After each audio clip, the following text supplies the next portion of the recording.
Should. 7 o'clock to start the Dayton Village Service Board. Take a roll call. Talk in the back a little bit better. That comes through. We'll have a roll call. Ashley, Here. Stan, Here. Jen, Here. Carla, Present. and I'm here, so all 5 members are here. Okay, next on the agenda is Reed, the attorney. Do you have anything for this meeting? I don't have anything for this meeting. Okay.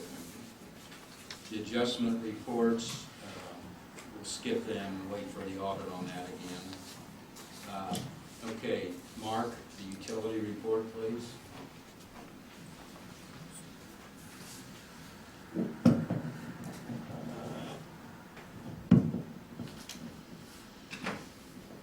I'm just going to have a seat here, all right? Not very many items this month. The first one is the required annual backflow testing. It was completed on October 7th. That's out at the meter house. It's required by Lafayette Water. But that testing was done and the check valves are working properly, so we'll be getting a bill for that from Brenico probably for the next meeting. The CCMG project status. So I'm still hopeful that paving will happen yet this week. But in speaking of Midwest Paving, they're running behind because of all the rain. They had scheduled to be here by now, but rain's got them running behind on their other job, which puts us behind. But I'm still hopeful for by the end of the week. The second contract, which is Pavement Solutions, they were over cleaning that block of Republican from Maine to the north to the dead end.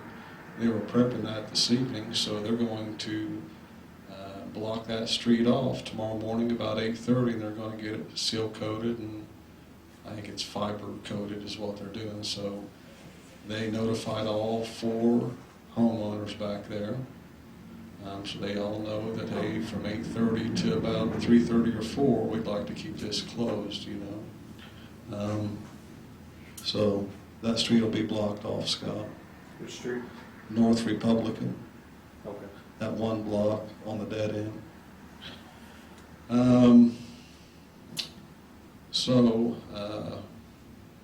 Any questions about what's been done so far? Can they, with these streets, can they be wet at all? Do they spray tar on there before they? Yeah, they do, but no, they prefer not to have any standing water. And here's the thing, now usually what you hope for is that they mill them one day, or pave them the next. When that doesn't happen, they'll now have to go back in and clean all these streets again. And cleaning being brooming it, you know, and getting everything right again. And there's still some places that they need to compact the gravel and get it to grade. So driving around, I see 2 or 3 things each day that I got to say, hey, before they put asphalt down, we need to get this right, you know. Are they gonna, they're across from Wesleyan, are they gonna fix that broken? They said they put a new one in there and it got broken again, and that they will do it, put another one in there for us, but this time they're going to pour concrete square around it. Yeah. So I said, that's fine. Go ahead, Jim. Would this be the appropriate time to talk about the flooded sidewalk? Yes. Okay. Yep, that's fine. So yesterday I met out there with the contractor who put the sidewalk in. Myself and Mike Smith had met with him about the water standing on the sidewalk, so he was asked to set some stakes and do some surveying to see if we can get that water away from there. And actually there's a foot of drop that goes to the east. So he's going to cut a little swell where that's built up along the edge of that sidewalk and take that water to the east. So I said, well, we'll hope that that works. It would be at no cost to us. We'll hope that that works, and if it does, great. If not, we'll have to go to Plan B, which is fixing the sidewalk. So, how long have to tell them, your plan A didn't work? Well, it'll be apparent the first rain, you know? I'm just concerned because that's obviously, for anybody that's not aware, the sidewalk they put in down here in front of the church, there's, how many feet did you say? Ron saw it after the first About rain. and it's 145 foot or so, 150. underwater. And so it's a brand new sidewalk, and I just, like, I don't know how all these things work, but I just worry about, like, what if the sidewalk, after they do this fix, you know, after it's been used for so many years, you know, sinks a little lower, and then we have the problem again, and it just seems like we should fix the sidewalks with the sidewalks right, not leave the Well, not correct sidewalk and try to fix it another way. well, if you do that reasoning though, but then you could say, well, even if it was built to the right elevation, it might sink in years. Sure, but this is a brand new sidewalk, so I just feel like, instead of like bad sidewalk from day one, let's find a fix to it. Appropriate sidewalk from day one, and then. I wouldn't say it's a bad sidewalk. Did they build it too low in that section? Yep, they did, and he owned up to that. I guess,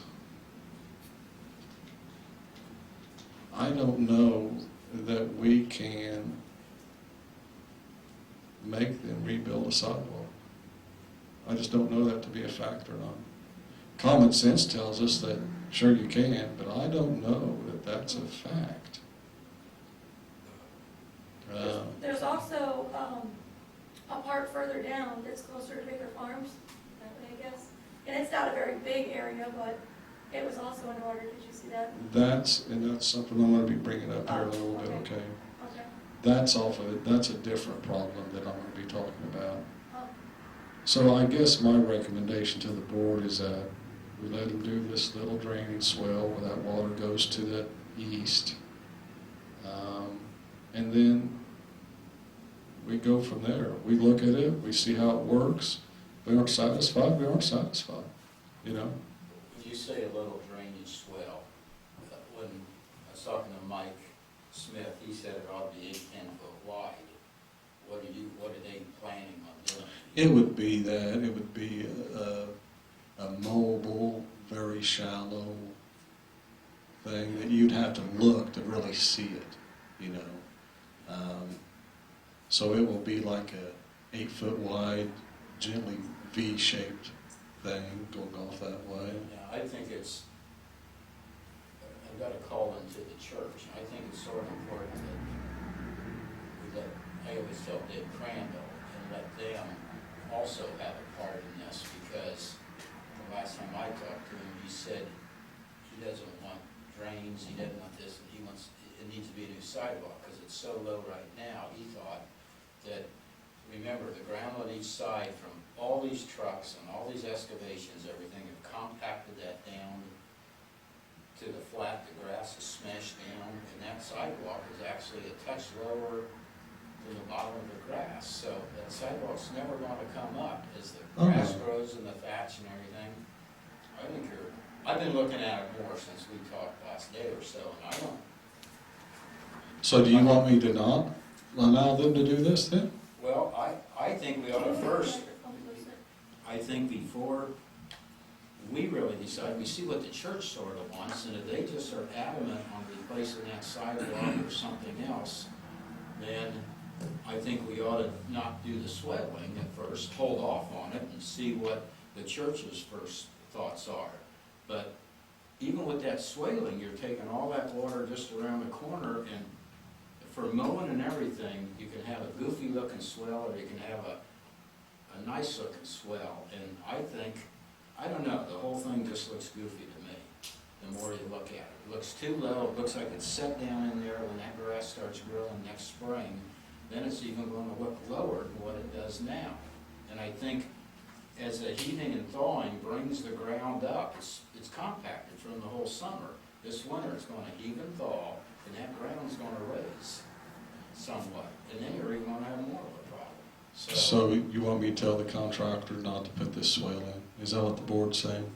Well, what do you guys? Do you have to ask the, like, so the swale would be towards the church, Towards the road ditch on Wesleyan Drive. but we don't need, like, it wouldn't be their property, like, we It'd wouldn't be have to ask them, but like, it would be the decent thing to do, is that what you're saying? Well, yeah, I think when you're working in front of anybody, anybody's property, you need to ask them, not just do it, but, Right, but I mean, like, is it theirs or is it well, like the right of way or is it? well, it's their land to take care of. They'll have to take care of Yeah. the sidewalk, they'll have to take care of the drainage along there. So they're the ones that, if this isn't corrected now, and it's a year later and everything builds up and the Yeah. ground builds up, Yeah. they're the ones that are not, they're the ones that are gonna have to fix it. And especially if you have a board that doesn't lean toward them, it's gonna cost them a lot of money. So it should, I think this group is a nice group. It's a shame that is, but look at the two sidewalks. The one half is just 4 inches lower than the other one. The other one, except for that one spot, is done pretty nice. In fact, it's above the land on each side, the grade, so that you got room for that, the heaving and thawing the land to come up, you know, so. Let's ask the church, just tell them to hold off a little bit, and so we can ask the church what their thoughts are, and then or Stan, Carl, what do you think, Ashley? Personally, church aside, I mean, I don't disagree with you, but I think church aside, they made a mistake and they need to fix it. You said even that he admitted that it's too low. I just think they need to fix it from the get-go. I mean, I drove past there and the water had gone, from what I understood, it had receded a great deal from when it was flooded, and there's still a lot of water. And that's, I don't know, you make a mistake, you fix it. You know, from a business standpoint, I just think that they should own up and just correct it. That's just my opinion. I think you need to fix it. And by fix it, you mean put in a new sidewalk? Yeah, that, or whatever, can they just like make the sidewalk they already have bigger? Is that not what that is? All it would be, Yeah, like, can you just, Mike said you could add, I asked about putting 2 inches on, he said you need to at least put 3 to 3.5 on, because you could frame in those sides and use that sidewalk as a base. You got a great base, gravel underneath, concrete, and then just come up 3 more inches. And All on top of that existing sidewalk? well, and all the way down, you could ask, but that's what Mike said, you'd have to go 3 inches. Be like 6 inch thick sidewalk. I disagree with Paul. Slab concrete on Yeah, I'm top not of slab saying concrete. that's the way to do it, but it's a possibility. I just think the sidewalk needs to be corrected, not the, That just Land sounds like change. another fix that Fix, yeah. has more problems written on it down the road. I do too. Well, I need to give these people direction. They're looking to me, so we know that right now we don't want them to put the swell in, but do we want to go farther and say, no, we expect you to tear out this bad section and put in new? or whatever will fix it. You that's can't, the correct fix, tear it out, put in rock new. I mean, you can't be vague about it. You have to say this or that. You can't say, Do we need to vote on this, or just make a motion to ask them to do this, or? I think So you that, need to vote if you're gonna require them to do a specific fix. Is that requirement gonna cost us additional money? Will they do it at their own cost? yeah, I think there's some unanswered things. I think the next step that is taken, that is I contact the concrete superintendent for Midwest Paving and say, hey, we don't want to do the drainage swell, we want this section of sidewalk replaced. Is that what you're telling them? Yeah. Does the town engineer have a specific opinion on this, BFMS? Yeah, he does, and he's the one that pointed out that to the contractor that, hey, you built this too low, but this might be a possible solution, which is a drainage swell. I think that that was the first approach, but it appears that that's not an acceptable approach, so that we're going to go for a new section of sidewalk, the dimensions of which will be whatever the town engineer determines. You know, whether it's 100 feet or 93 feet or 127 feet. So that way I can get the ball rolling tomorrow on this, because we need to move forward. Is that agreeable for now? Then, as the details emerge, I'll keep everybody in the loop, of course, and say, hey, met with him today, this is from point A to point B, this is what we're wanting, and so everybody can look at it, okay? Is that okay, Ashley? I think it goes without saying, you may have already said this, and Carla mentioned it, but like, I don't want it to be at a cost to the town. Sure. Whatever Well, I mean, that's what we're gonna ask for, okay. you know. Do we still need a motion to do that? No. Yes. Oh. I'll make a motion that we have Midwest Paving, Mark talk to Midwest Paving and redo the sidewalk that's damaged or too low along the church, along Dayton Road. So, I second that. okay, so we have a motion and a second. Do we want any more discussion on this? Anybody? Okay, we'll have a roll call vote. Ashley? Yes. Stan? Yes. Jen? Yes. Carla? Yes. Ron, I vote yes, so it passes 5-0. Okay, go ahead. I'm sorry, I Go did have a ahead. question, my apologies. So you're gonna speak with them tomorrow, and you'll let us know what their response is tomorrow? If I get a response tomorrow, I don't know what the response, I mean, he might say, well, I need to talk to my boss, you know, but we're gonna know, I'm gonna let him know what our expectations are, you know. And as soon as I get a response, something, I'll let you know, but I don't know that it will be tomorrow, whenever I hear back from whoever. Next item is State Road 38 Dayton Road intersection. So a request was made to look into what might be necessary for a traffic signal at this intersection right here. So I reached out to Tim Watson, who is the traffic engineer at the Crawfordsville District Office, and put in a request to him to begin preliminary studies on the need and how it would work and all that. It's a very lengthy process, but at least we put in an official request for the town of Dayton on that. Thanks. Yeah. Truck Country, Indiana. So although the facility is not open, they actually have an account open with us now. So they've got water and sewer service out there. They needed that in order to get a Occupancy. temporary occupancy. There's some stuff they wanted to do before the official opening per se, and they want to go ahead and get the water and sewer account opened, and so they'll be on the billing cycle starting November 5th.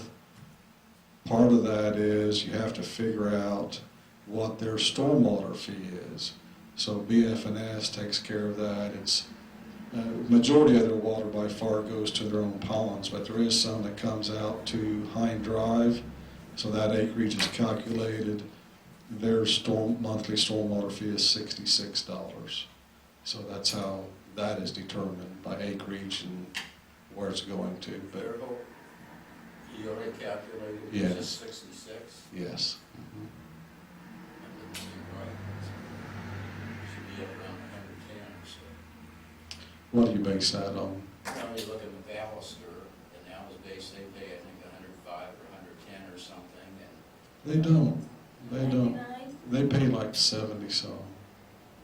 It's on the uncaptured stormwater. Yes. Yeah. So on McAllister, where they park all the new equipment, that gravel lot comes towards that cul-de-sac that's at the west end of Hind Drive. That's the water that comes into, so it goes somewhere other than their ponds. So now we're talking about any water on Truck Indiana that goes anywhere other than their ponds, and that comes on us on Hind Drive. well, Michelle, do you know how much they pay? No, I don't, but I think, I think it's around the hundreds. I thought it was 99. Is that right? but aren't you saying that it's only? Is- what is it? 99. It is 99. Yes. I was thinking it was like $70.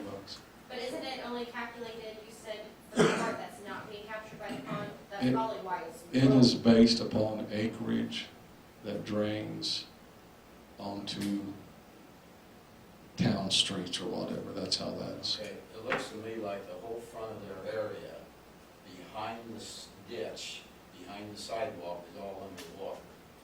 Was the last time it rained. A lot of it was underwater. So, I'm not sure where that drains eventually, into our stormwater drains. That comes into the road ditch, but that road ditch is now cut so it goes to the west of their pond. Okay, but that water was just laying there, it wasn't going anywhere. And they might be gonna still regrade, I was gonna ask you and everything.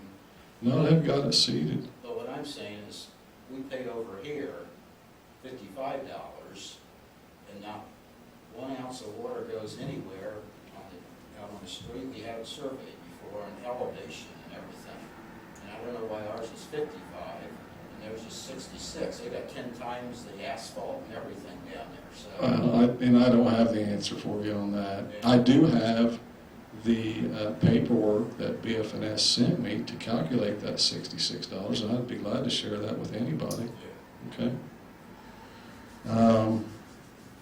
The last item that I have that is not on here is it's something that Jen had mentioned about how that south end of that sidewalk flooded there that one day, and that is because that pond, that front pond at Baker Farms, continues to overflow.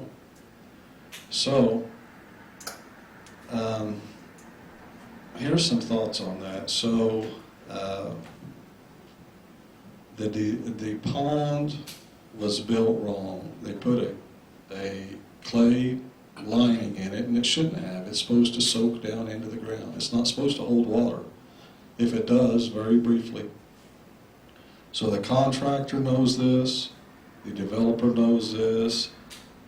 About once a month, I hear from the developer. He says, hey, just want to let you know that I'm trying to get them out there to get this fixed. It has even went so far as that the $30,000 has been set aside by the contractor to make this repair. Okay, so they're financially footed the money up front. My concern is, I think this is probably the 3rd or 4th time I've seen water coming out on Dayton Road. So my question is for you, Reed. So we have paperwork defining what the problem is and who is responsible. We have money set aside for the repair of this problem. Does that take the town's liability off the table in case that pond's overflowing and someone hydroplane on that road and have an accident?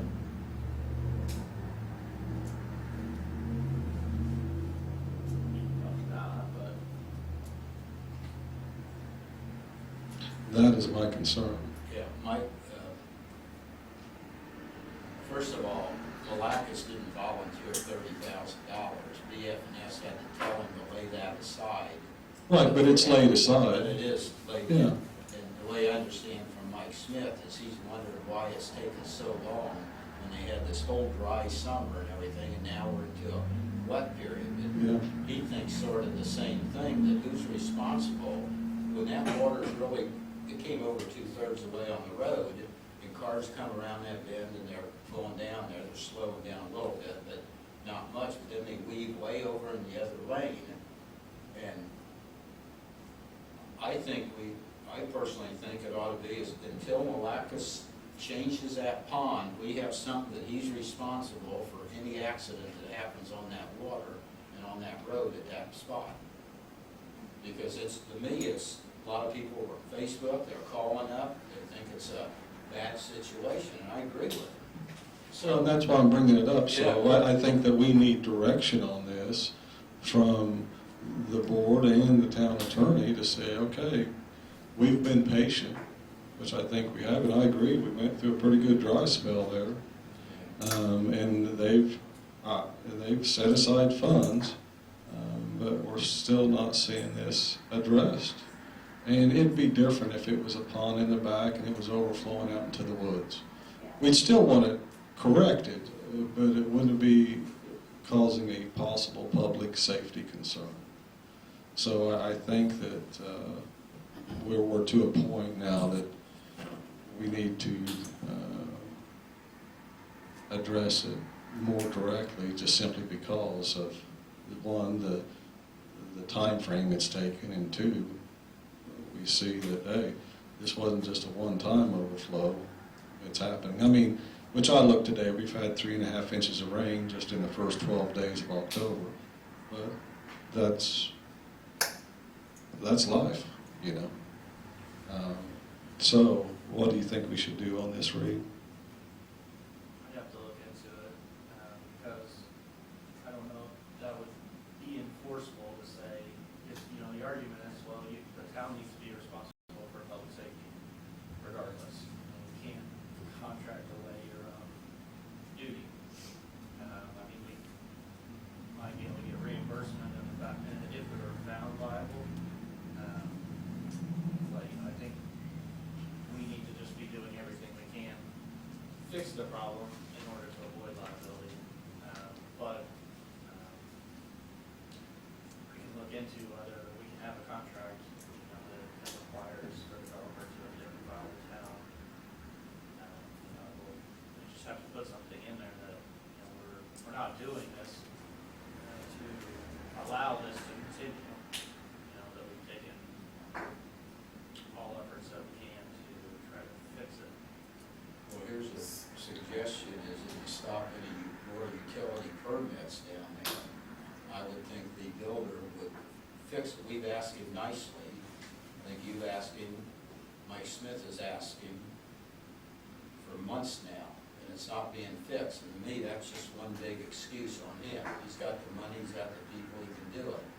It's a dangerous situation, and I don't know about you guys, but I would be in favor of just saying no more Water and sewer permits, water and permits? sewage permits until he gets this thing done how we want it. That's what I was thinking, because we live in Indiana, and that could be ice, like, sooner rather than later. So I didn't, is that legal to just say, I'm not giving you any more permits? I think so. I would say shut the subdivision down until he fixes it. It's a safety hazard. Put an injunction against him, no work done in the subdivision until you fix this problem that's causing the safety hazard. I mean, that would take over court. Well, if we have to do it, do it. Well, Send him a letter and tell him we're gonna do that. Well, I think a good beginning point is that no more water and sewer permits will be issued until this is rectified. But I think, in addition to that, it would also be something that is, we have liability concerns, and our town attorney is looking into ways to rectify the situation. I mean, Okay, so we need to, I don't know, Can you talk in the microphone? People I are- make a motion that we have Mark talk to Malacus and tell him that we're not issuing any more water or sewage utility permits until this pond is fixed. Okay? I second that. Okay. We have a motion and a second to have Mark tell Malacus that he needs to correct the situation with the pond before any more utility permits are issued. Any more discussion on it? Has the developer provided any type of timeline on, or, you know, why hasn't action been taken yet? no, he says, oh, we're gonna get to it, but this has been the same story for going on 6 months now. And we had that dry period there where it was although the pond wasn't empty, it was as low as it's been for quite some time, and And I think you Mike, know, he's putting the burden on the contractor whenever I speak to her. I'm trying to get him out here, I'm trying to get him out here, you know.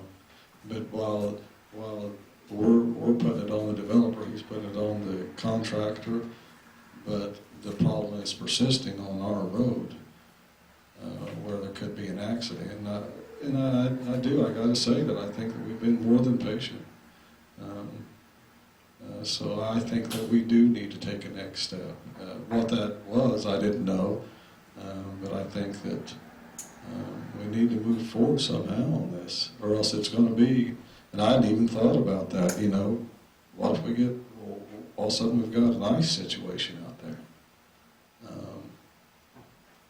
So I'm sure that I will get a response, and I will let you know what that is. We have a timeline we wanna do this in? How soon? Like, How how soon soon we we want a expect response? it? I think, yeah, I think in that motion, we need a response within a couple days. Once you contact, you ought to be able to courtesy to let you know within a couple days. Maybe send a letter, you know, with, as you said, you know, a deadline, you know, we need to find out when this is gonna be fixed. Or, we're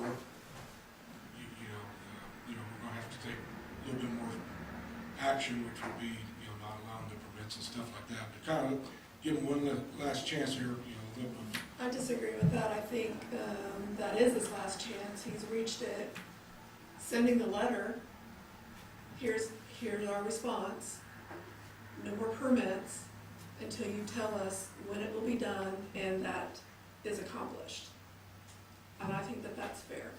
Okay, He's so had- he's you're had saying no one 6 permits until he provides answers as to, puts the game plan in front of us, it's gonna be I done. say no permits until he Such and corrects such the a problem. day.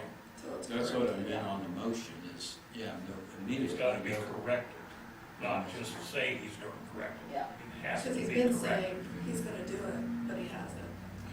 How long will this take to fix once they start? I do not know. It seems like it's substantial piece of work. Yeah, and you know, scheduling contractors and stuff like that, it's not like you pick up the phone and the guy's gonna show up tomorrow with the backhoes and He's the. known this problem since before July. In July, he said it was waiting on the weather. Well, out of all of August and all of September, that they could have done. Yeah, I don't think it's being extreme, expecting him to fix it immediately and to not get any more permits until it's fixed, because he's been given a chance and a chance and a chance, and a chance and a chance and a chance for 6 months. So it's not like we are all of a sudden saying, hey, there's this problem that you didn't know about, we want it fixed now and we're stopping your permits until it's fixed. We've not heard from him, you know, why it hasn't happened yet, you know, there may be some real reasons why it hasn't happened. You know, But it doesn't change the safety of it out there. Well, this will we make put it, up high water signs and some things like that to kind of help warn the public, you know, the problem. Actually- I get that. okay. He's been warned, he's been asked, he's had plenty of time. Apparently, he can still build his houses, he can still put in foundations, he can still do all elevation work on the entire subdivision except correct this pond problem. And he's building a house 15 foot away from the pond that pushes more water into the pond and out on the street. Not only this, is that water runs down along Dayton's land, then it goes down where you're talking, Mark, along the Church's pond, land. which is the county land. So you got Dayton's land and the county, and if something happens down there, it just, we probably shouldn't let it go this far. So anyway, it won't, you can ask him, talk to him, we'll give him a couple days to respond, and then we'll take it from there. Okay. But no permits. Well, I'm gonna send him an email, so I've got something in writing, and I'll let him know what's expected. Okay, Okay. good, thank you. So we've got a motion and a second, so we'll take a roll call vote. Ashley? Please read the motion again. The motion is to have Mark immediately contact Greg Malakis and tell him that he needs to get that pond fixed immediately, do whatever is needed so it drains, and until then, there will be no more permits issued whatsoever for him from this town. So, okay, so, No. okay. Stan? Yes. Jan? Yes, Carla? Yes. And I vote yes, so it passes 4-1. Okay, that's all I've got. You know, so do we want to have Reed look into this a little bit though while we're doing this? Well, I mean, we're it's going to be talking about, I think, a lawyer next meeting. Okay, And so let's get through that first, see Okay. where everything goes, I all think. right. Any questions on anything else? Back there you have Scott? In the meantime, Yeah. I think Ashley brought up a good point. We still have the problem, so can we look into getting some high water signs or whatever warning capacity we need to do to at least alleviate Address, some liability to notify the drivers that there's water on the road? A lot of times, the county will put up flip signs so that, you know, because they have places where during high rate events, you know, they typically get high water, and so they'll make something so they can easily get that set up. All right. You know, Well, how about let's look through the sign booklet tomorrow and we'll come up with something for it then. and maybe you have something down there that would work better, I don't know. I don't think I do in inventory, but we'll see. We'll take a look at it. Anybody else? Okay. Thank you, Mark. All right. Any public comments? Right back there, public, okay. Any council comments? Ashley? Stan? Nope. Jen? Nope. Carla?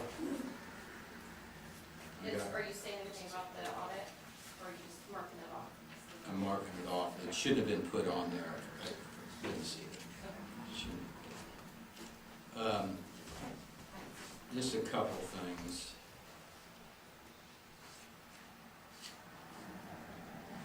Michelle, I've asked you a couple times since last month for two different things. A check registry for this year for the utilities and the funds they come out of. Were you going to get those for me, or? I haven't, the only thing that you've asked me for is that 90-page thing that I did for you. But you haven't asked me, I haven't gotten any emails about anything recent. I printed off that big thing because I couldn't do it by individuals. Well, Michelle, this is September the 10th, and could you give me, print me, this isn't the other thing you printed, could you print me a list of all the checks written this year with the fund they're coming out of? If you could get me this list by next Friday, that would be nice. Thank you, Ron. But I even sent another email asking again. So, So, you want the check registers for which months? for this whole year. And So then did I only give you 2020? you gave me, 2020. Oh, so you want the same thing but 2021? Right. Okay. And then also I'm asking, on the same day, I asked you for, could you print a list of Dayton's bills that Malacus is responsible for in 2021 and the list of the ones he had paid for this year? And I said, it seems like he owes Dayton some monies. Thank you. Did you remember getting that one? I The said, one was that one sent? the same day as the other one, then I resent it again. I've sent these twice with no response whatsoever. So I sent him a thing and maybe he has, maybe 2-3 months, but the last one I sent, he has paid. Okay, when do you think you last sent it? 2 or 3 months ago, or I have to look. So when did you say that you sent that one? September the 10th? Okay, well, I just searched emails from you Yeah. and I do not have anything, I only have from 9/1, 9/23, and 9/28. 8/30, 8/25, 8/20, 8/18, 8/3, and 7/15, 7/8, 7/1. Look at them, then I think I sent them twice, so. Anyway, you could get those, but Malacus, it seemed like on the last couple claims reports, there's bills from BF&S that he owes for. Yeah, and I don't send him bills, or I don't send him letters monthly. I wait 3 months, and there's no point. Well, I would like to start, again, I haven't talked to anybody about this, but I'd like to start, when we get bills in, I'd like to send him a monthly bill so he keeps up on it, and we can use that money to put in the bank and get this high interest, whatever. That's not unreasonable, so. And I'm pretty sure I sent you guys an email when I had said, because that last one you had sent me, I actually sent out one that same day that I got that email from you, trying to go back to see when it was, and I sent him out a letter that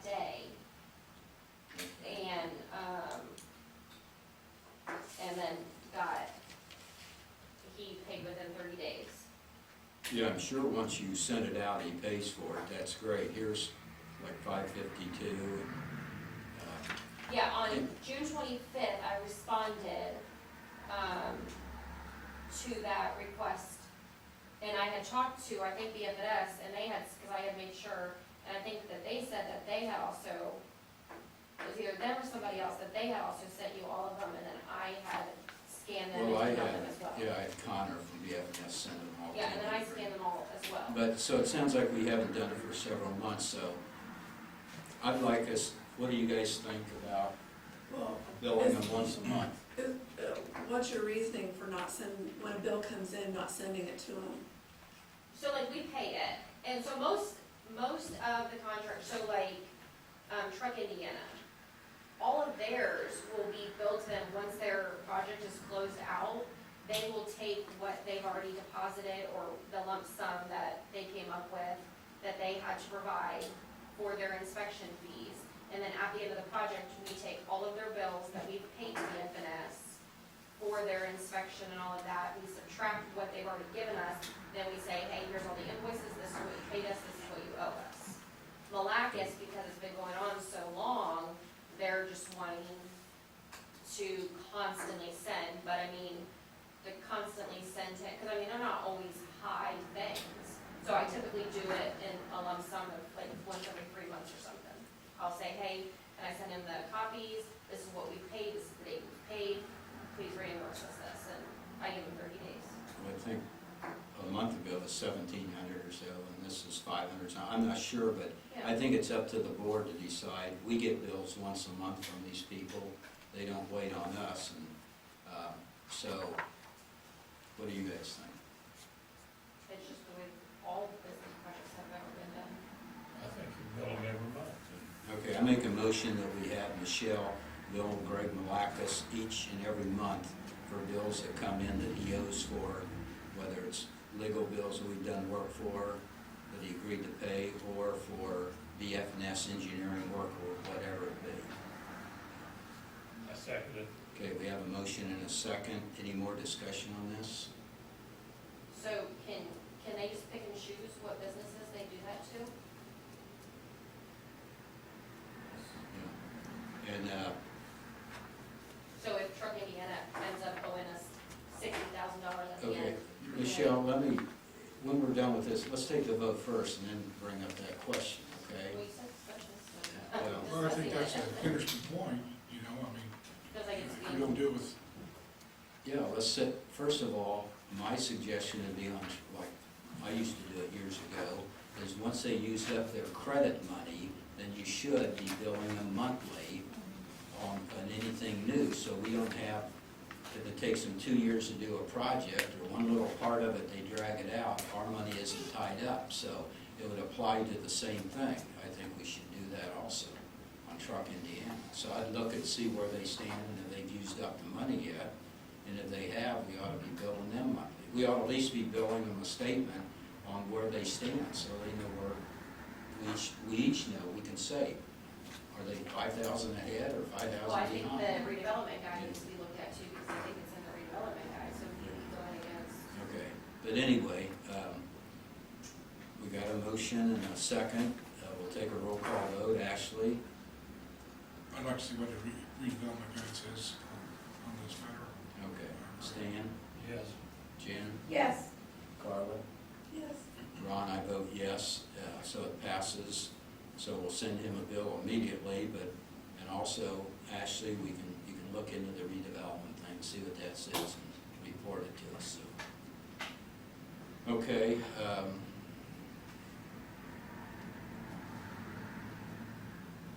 I think that's it, so if there's nothing else, the meeting is adjourned, and Jen, you can take over. Okay, this is the October 12th Dayton Town Council meeting. No need for roll call, we're all still here. First up is the budget adoption. Everyone should have this, Michelle sent it to us. Is there any questions or discussions about it? Okay, I would make a motion to adopt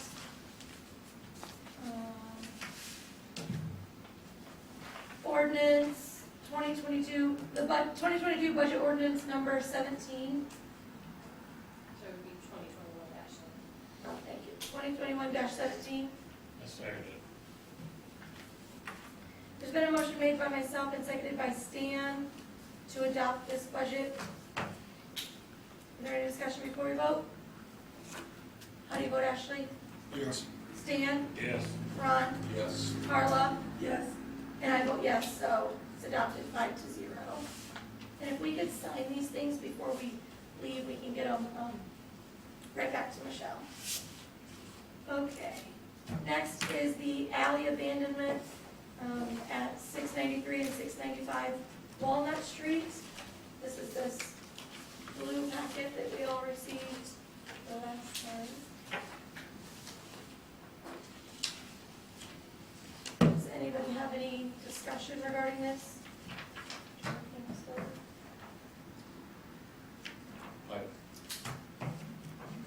I've been down there. Last year there was a problem, and the homeowner contacted me, and I contacted our marshal, Taylor.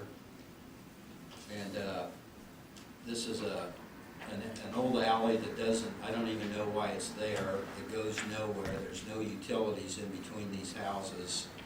And it really, in my opinion, needs to be abandoned so each one can use half the alley, and because the neighbors are parking on this landowner's property and it's just a big mess down there.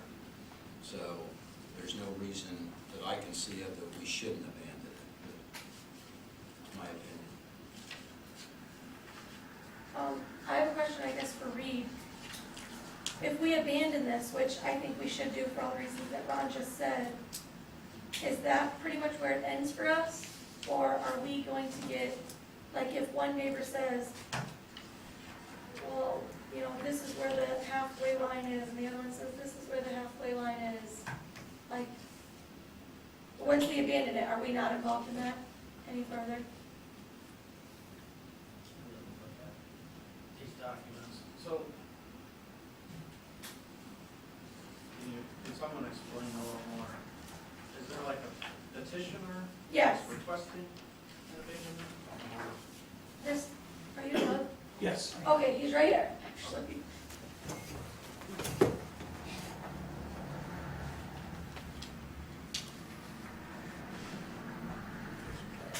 There, that shows a little bit better.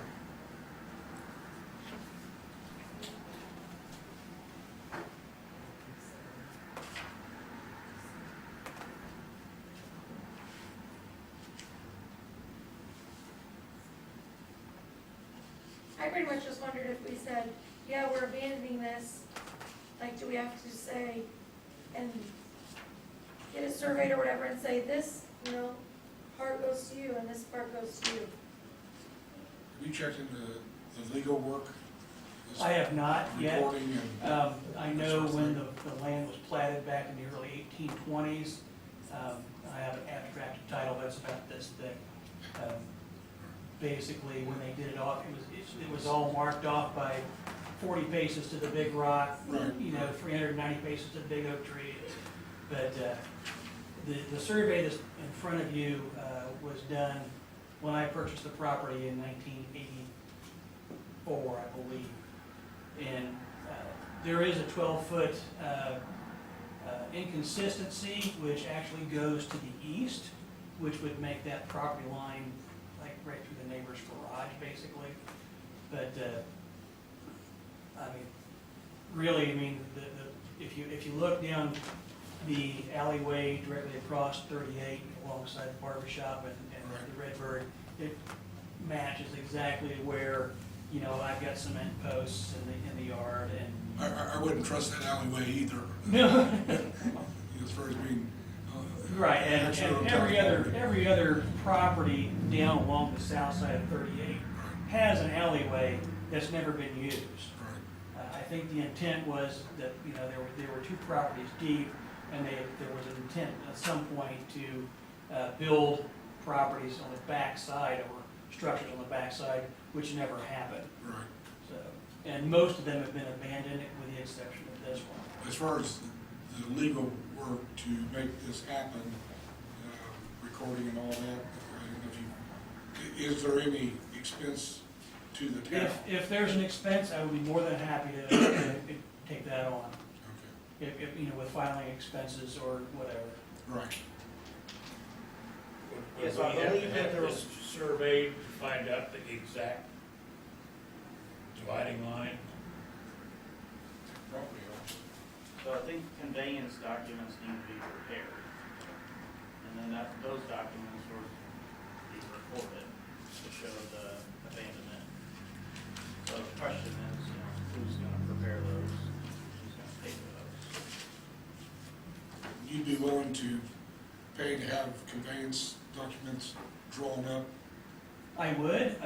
The only issue is, I know that if, in today's dollars, to do a complete property line survey can run into the tens of thousands of dollars. Because everything in Dayton has been moved over the years, the roads have been widened, and, you know, the markers are all gone.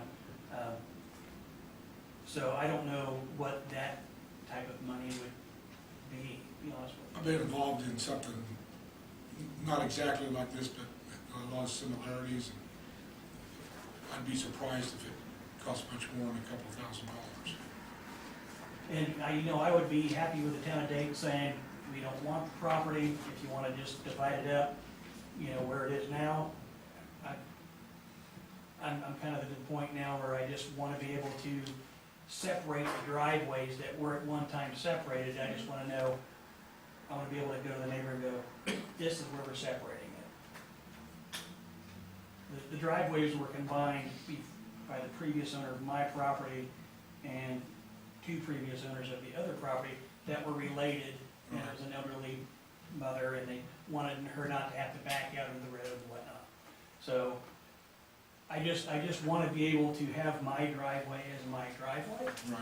and not have a turnabout Have for you, whoever wants to use it. have you talked to the property owner? I have, yes, I And have. Are they, There's been no,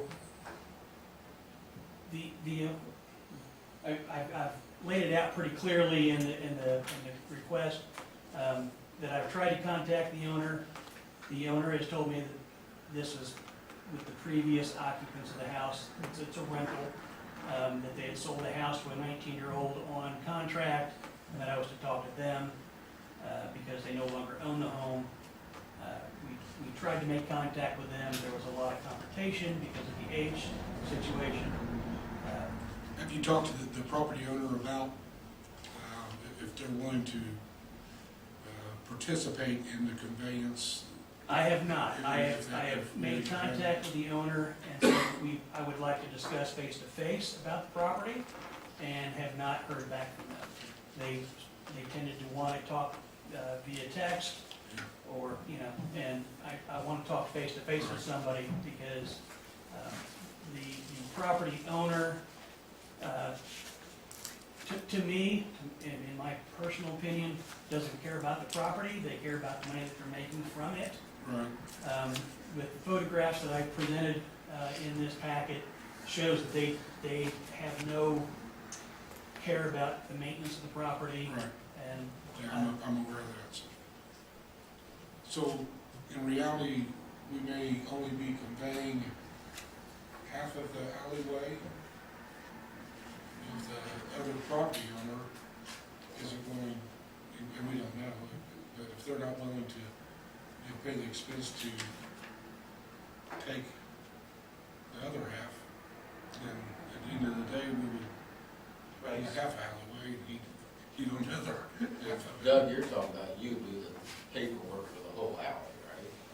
I would be, if I don't have to do an entire full-blown absolute survey, I mean, it's pretty clear by the survey that I've presented here.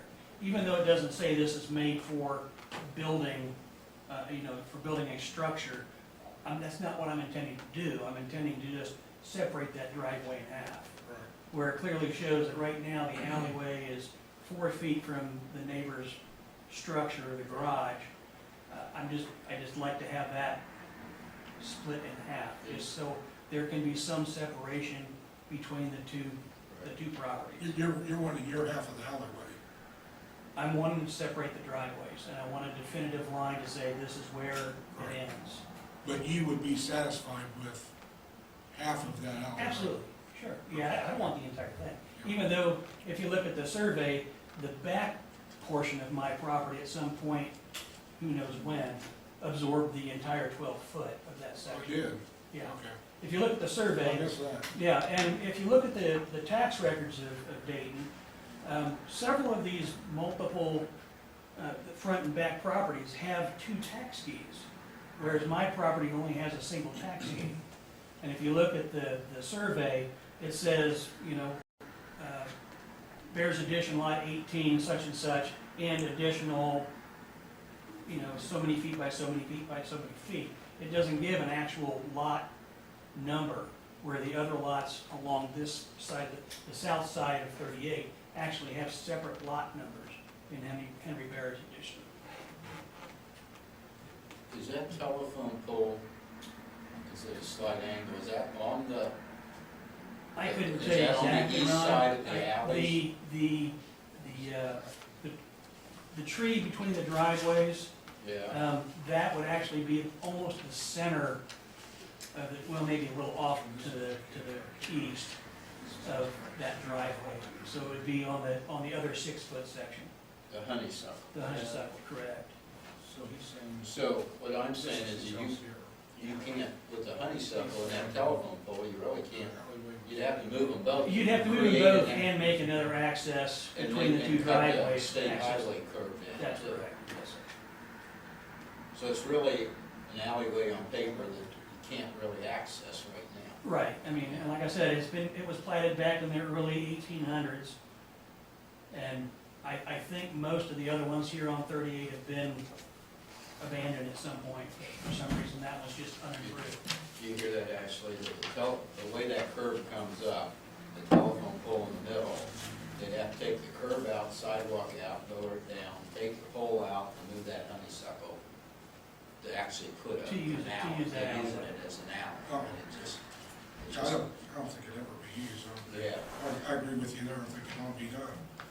yeah, I don't think the town of Dayton should bear the expense of doing it, but I agree wholeheartedly that it needs to be done and added to your property, just like the other part was way back when. You know, Right. the entire width of the alleyway. I agree, it's his project, he wants to do it, he's asking, I agree. you're gaining the land that you can sell later or something, you ought to bear the cost of this, so.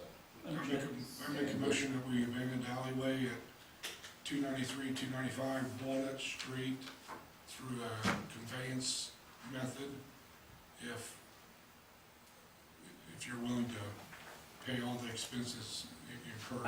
I will look into that and see, I'll have to seek guidance to Sure, how that's sure. done. I understand that. Yeah. Yes. Second,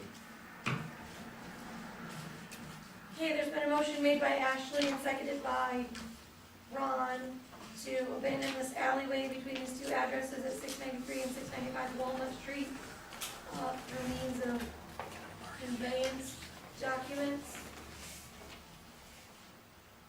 Is there any further discussion before we vote?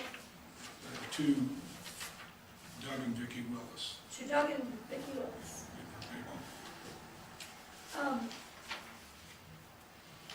So, sorry if this is a dumb question, but, so, we say we're abandoning this, but then he has to get conveyance documents drawn up, and then we have to like, agree to those or something, or sign off on that?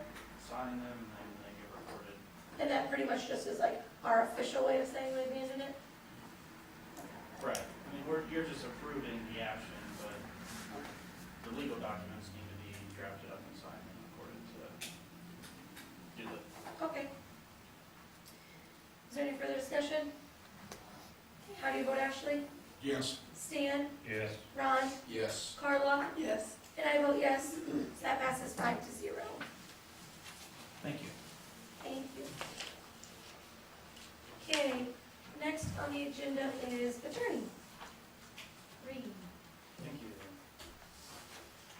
So we have USO Amendment number 12, So this is an amendment to the unified subdivision ordinance. So this accompanies the previous change to the unified zoning ordinance regarding the definition of lot. So previously, there's been a different definition of lot for the unified subdivision ordinance that was different than the unified zoning ordinance. They're updating it now.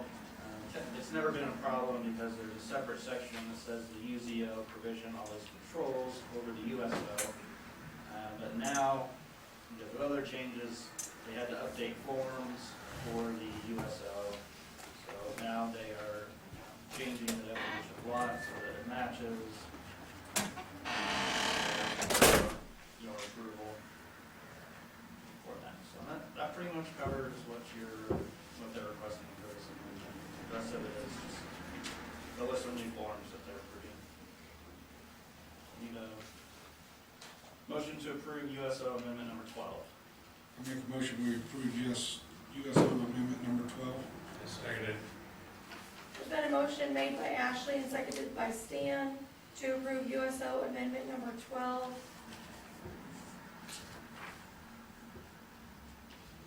Is there any discussion before we vote? How do you vote, Ashley? Yes. Stan? Yes. Ron? Yes. Carla? Yes. And I vote yes, that passes 5-0. So this will be ordinance number 2021-18.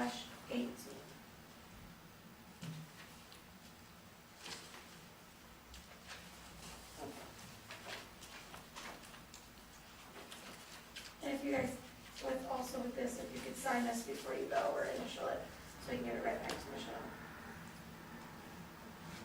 Then we need to approve the salary ordinance for 2022 for elected officials, non-elected officials, and then we have the separate vacation unpaid and sick leave ordinance to approve. So all those are pretty straightforward. We're passing them on first reading, so we'll need a motion to waive formal reading, to adopt on first reading, and a motion to approve it. Are you saying this is first reading on those? Correct. I missed the work session, but, there was votes taken at the work session, last meeting you all had. This is an ordinance, all I'm saying is, the ordinances are introduced on first reading. And if there's a motion to adopt it on first reading, then it can be done tonight. If not, then it has to be adopted at the next meeting.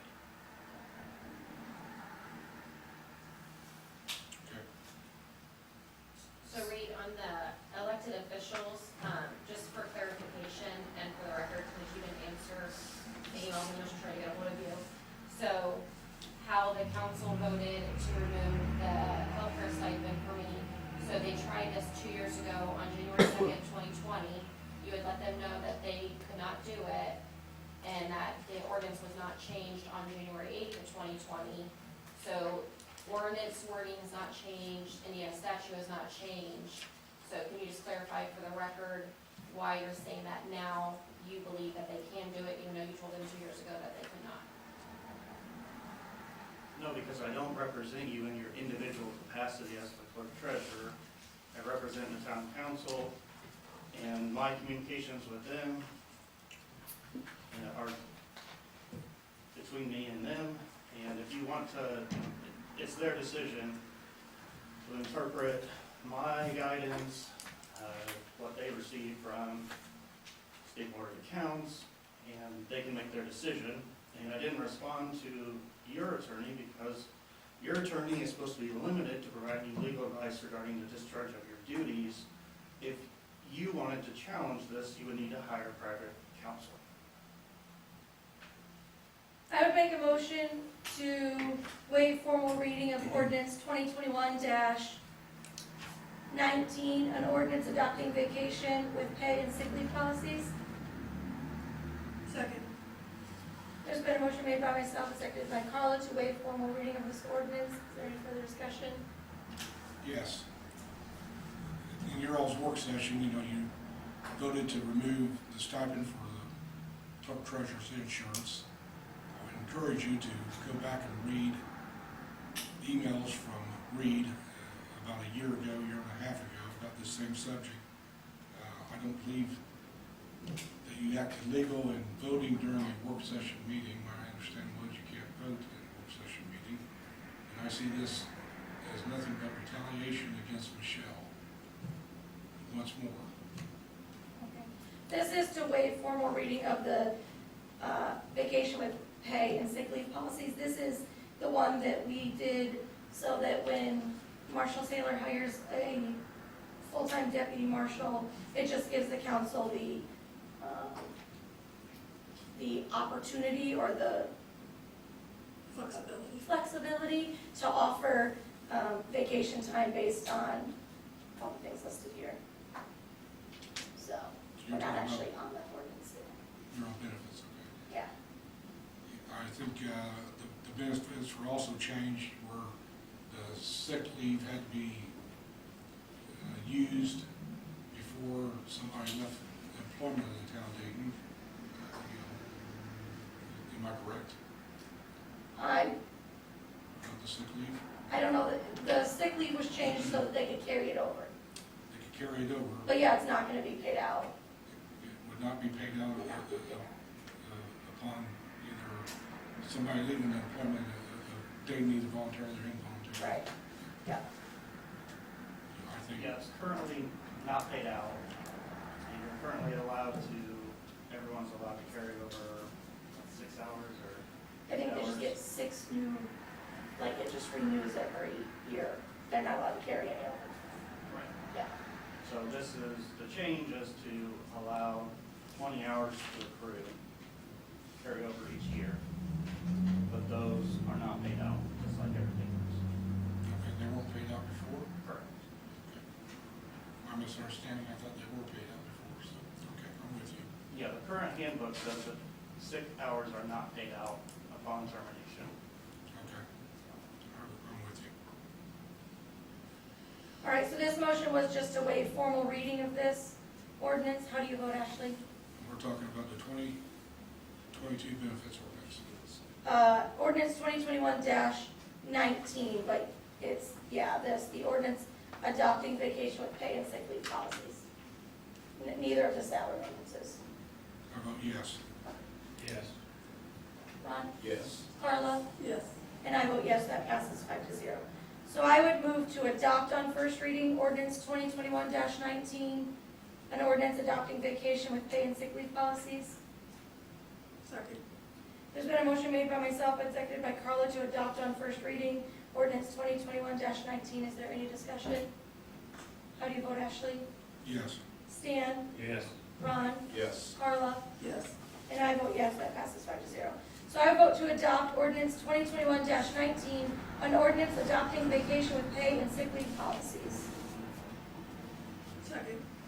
There's been a motion made by myself and seconded by Carla to adopt ordinance 2021-19. Is there any further discussion before we vote? Okay, how do you vote, Ashley? Yes. Stan? Yes. Ron? Yes. Carla? Yes. And I vote yes, so that passes 5-0. And I'm gonna add this to the stack if you guys could sign this before you go, so we can get it back to Michelle. That would be great. Just so everyone knows, it would probably be best to change the employment manual at some point, because right now, we have an employment manual that has conflicting provisions in there, so you have to know that this ordinance has deleted and replaced. And, I think there have been talks of doing that anyways, but the next time, if any changes are done, or if you just update the employment manual, you need to remember to delete those sections so that you don't have the conflict. Okay. We'll move on to ordinance 2021-20. Salary and compensation for elected officials for 2022. I would move to waive formal reading of ordinance 2021-20, salary and compensation for elected officials for 2022. Second. There's been a motion made by myself and seconded by Carla to waive formal reading of this ordinance. Is there any discussion? How do you vote, Ashley? No. Stan? Yes. Ron? Yes. Carla? Yes. And I vote yes, that's 4-1. Does that have to be unanimous?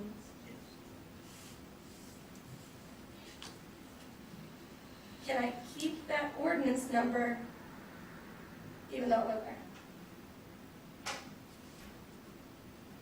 All right.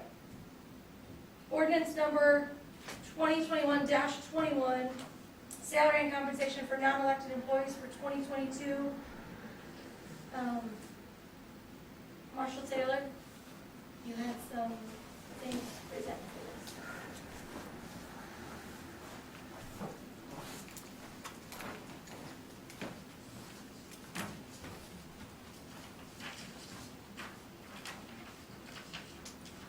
Thank you.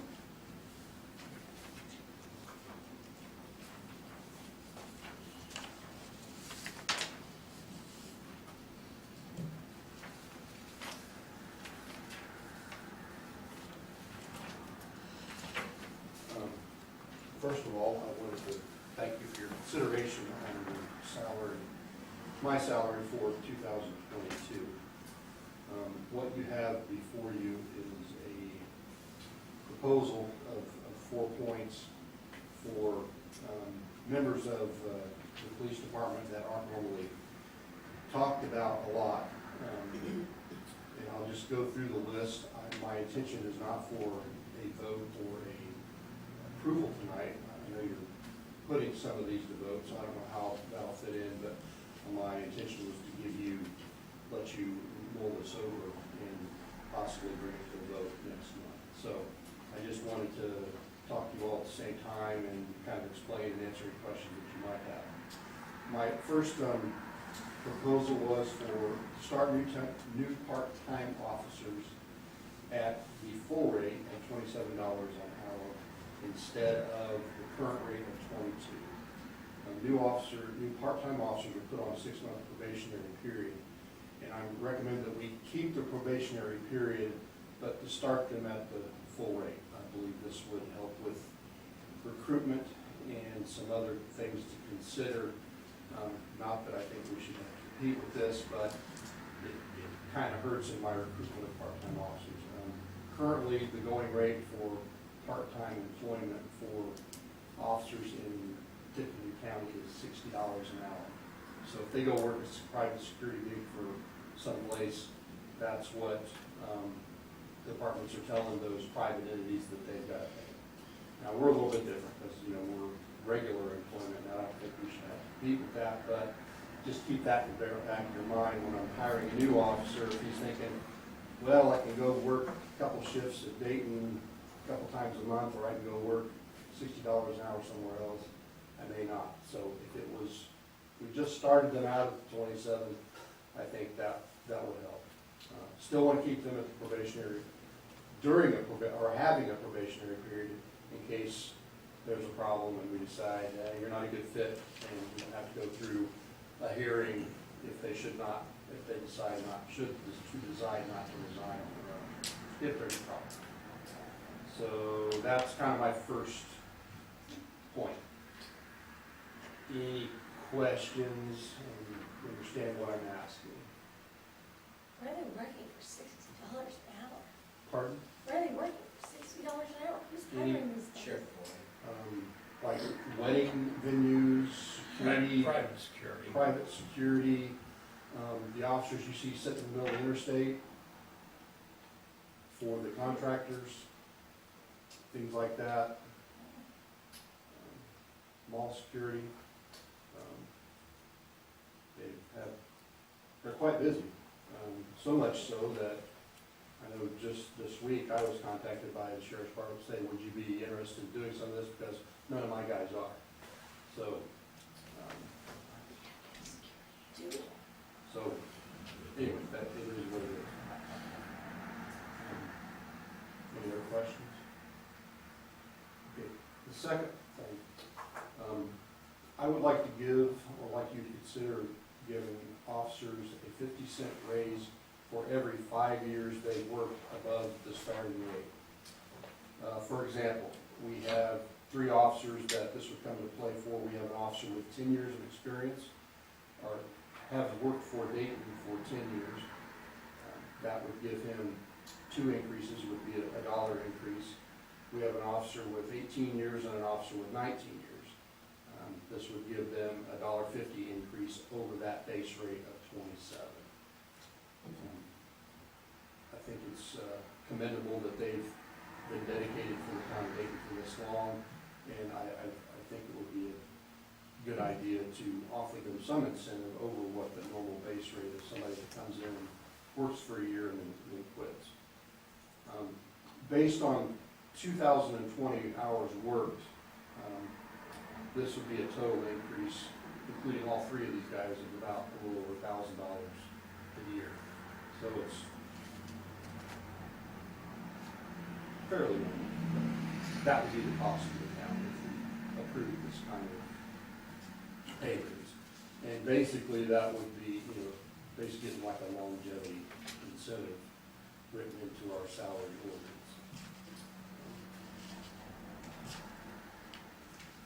The next item, I would like to give my IDAX coordinator an increase.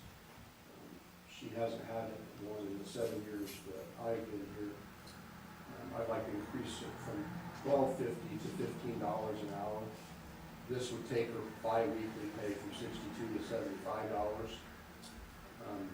She only works 10 hours a month, so that's all she turns in. So this increase would be $312 a year on her salary.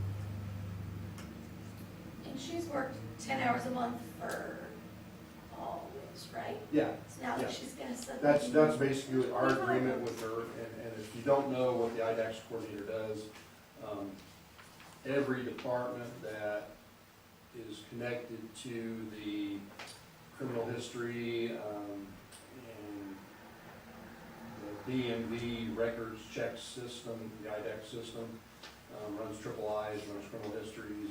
This is the system that I have to be licensed to go in and run driver's licenses, check for stolen property, enter stolen property, check for nationally wanted people.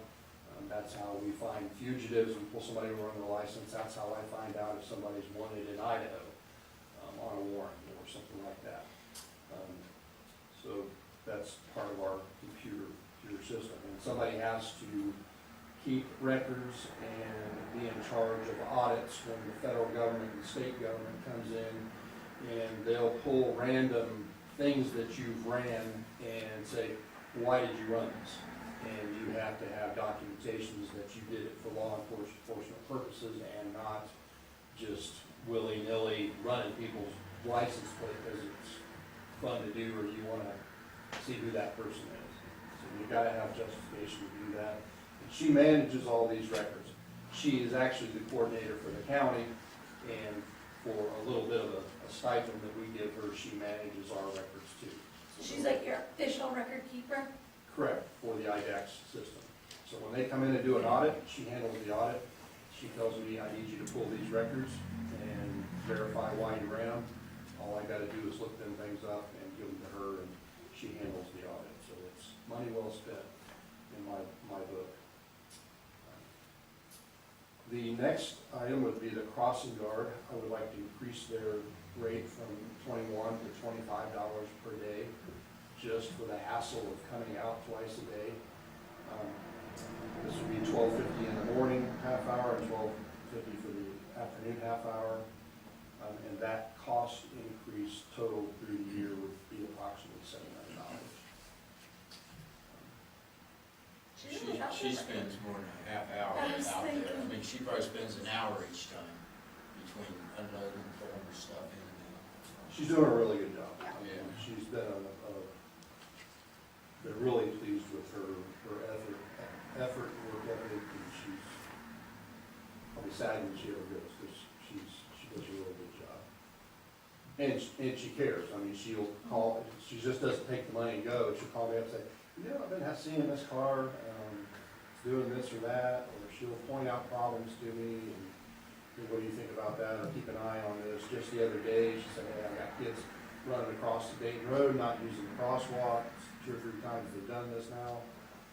And so, you know, she cares about the kids, and I sat down and watched them and had a little conversation with them, told them to utilize the crosswalks for their own good. So, these are the four points I'd like you to consider. I don't know if it's too late to do this, because you're already talking about non-elected officials' salaries, but if we can talk about this or consider some of these, I would appreciate it. Sure they do. I feel like all these ought to be utilized, and put into our salary ordinance. There's no reason that we need to decide on this tonight, No, no. I just And throw it's it out not there. too late to put it in there, Okay. because that's what you're worried about. And if you guys mull this over, and, you know, you think of a question, call me. We can discuss it for next meeting. That's all I got. All right, thank you. Thank you. Did anyone else have anything for non-elected employees? Salary and compensation for non-elected employees for 2022? Okay. So I think we'll just hold off on this, in case there are some changes. But I did have a question. If we go back to the elected official salary ordinance, we couldn't do it because there wasn't a unanimous vote to waive formal reading. Can Ashley read that? And then we can continue on. So he didn't want to waive formal reading, so could we have the formal reading and then move on? Yeah, as long as he votes to allow it adopted on first reading, that's the problem. Okay. This board needs to research what I stated earlier before they vote on. the- Ashley, you make it sound like we made that decision willy-nilly, like we have not done research. That's silly. So, I'd be happy to send my research to you, so you can look at it the other way. Please do. Yeah. I'd like to see it. if you'd like to. I think we can assume that Ashley's not going to vote to adopt it for sure, so. All right. So,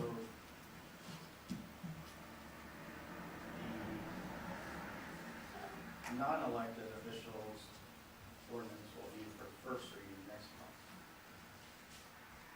Yeah, Just letting you know. and that's okay, right? Yeah, I mean, you'll all need to approve to adopt it on first reading, or you'll have to. December, yeah. All right, next is the talk about the new attorney. So the meeting before this, we interviewed a potential new attorney.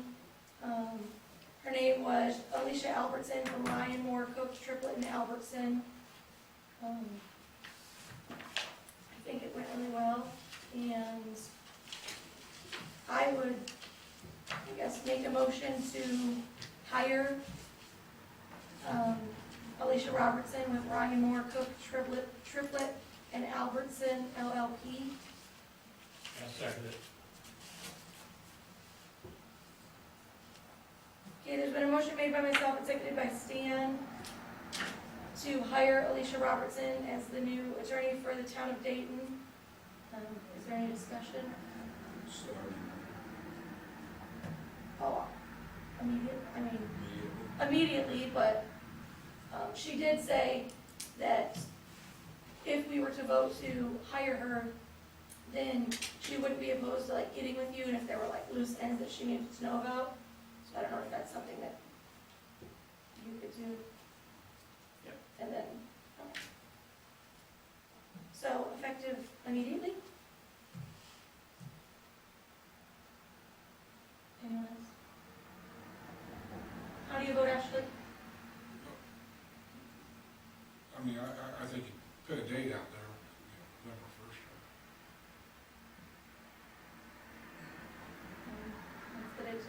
October 13th, 2021. I mean, is there any reason, is there a reason you're opposed to just it being immediately? I'm not opposed to her, I'll vote yes, but I think there are, Just to have a number on a piece of paper. you have a number. Is she that, like and- available to start immediately? Because like nobody asked that. Yeah. Okay, so I'll amend my motion to hire Alicia Robertson effective October 13th, 2021. Second. Like, I don't know why you would want us to wait 2 weeks, you know? Any further discussion? Okay, how do you vote, Ashley? Yes, Stan? Yes. Ron? Yes. Carla? Yes. And I vote yes. So that passes 5-0.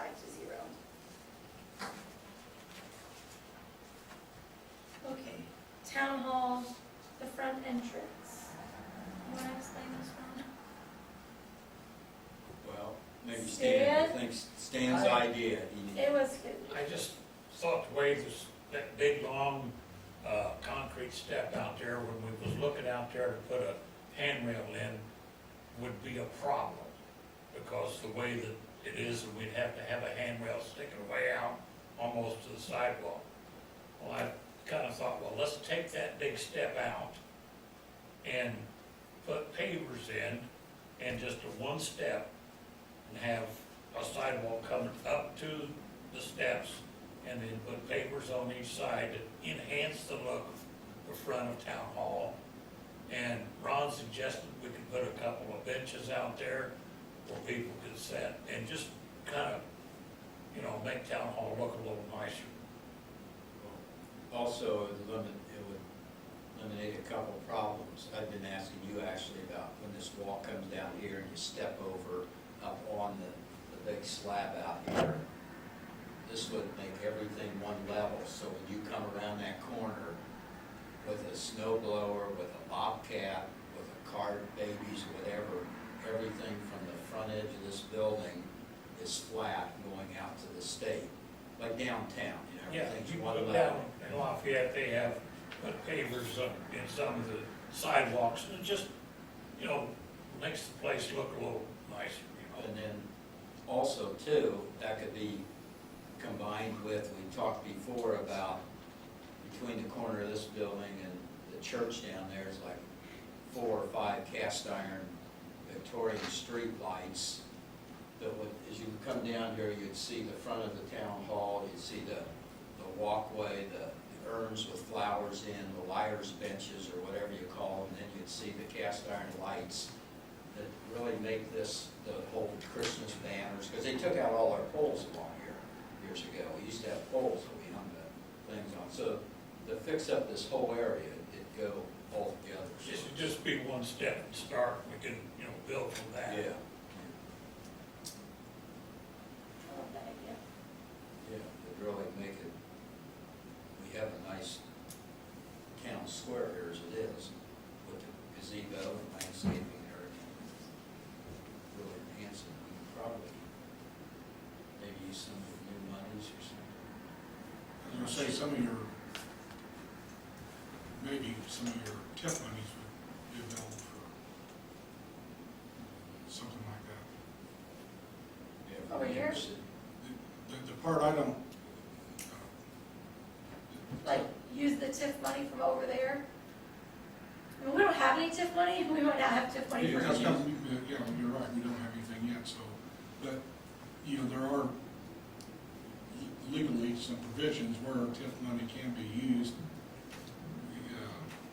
along the lines of what we're talking about. I don't know all the You can details, take it somebody from- needs to check into. Yeah, you can take it from a separate, way I understand it, you can use it from a separate tip area and do it for like downtown areas and stuff. Areas that adjoin the TIF, Yeah, well, I don't know. streets that adjoin the TIF area.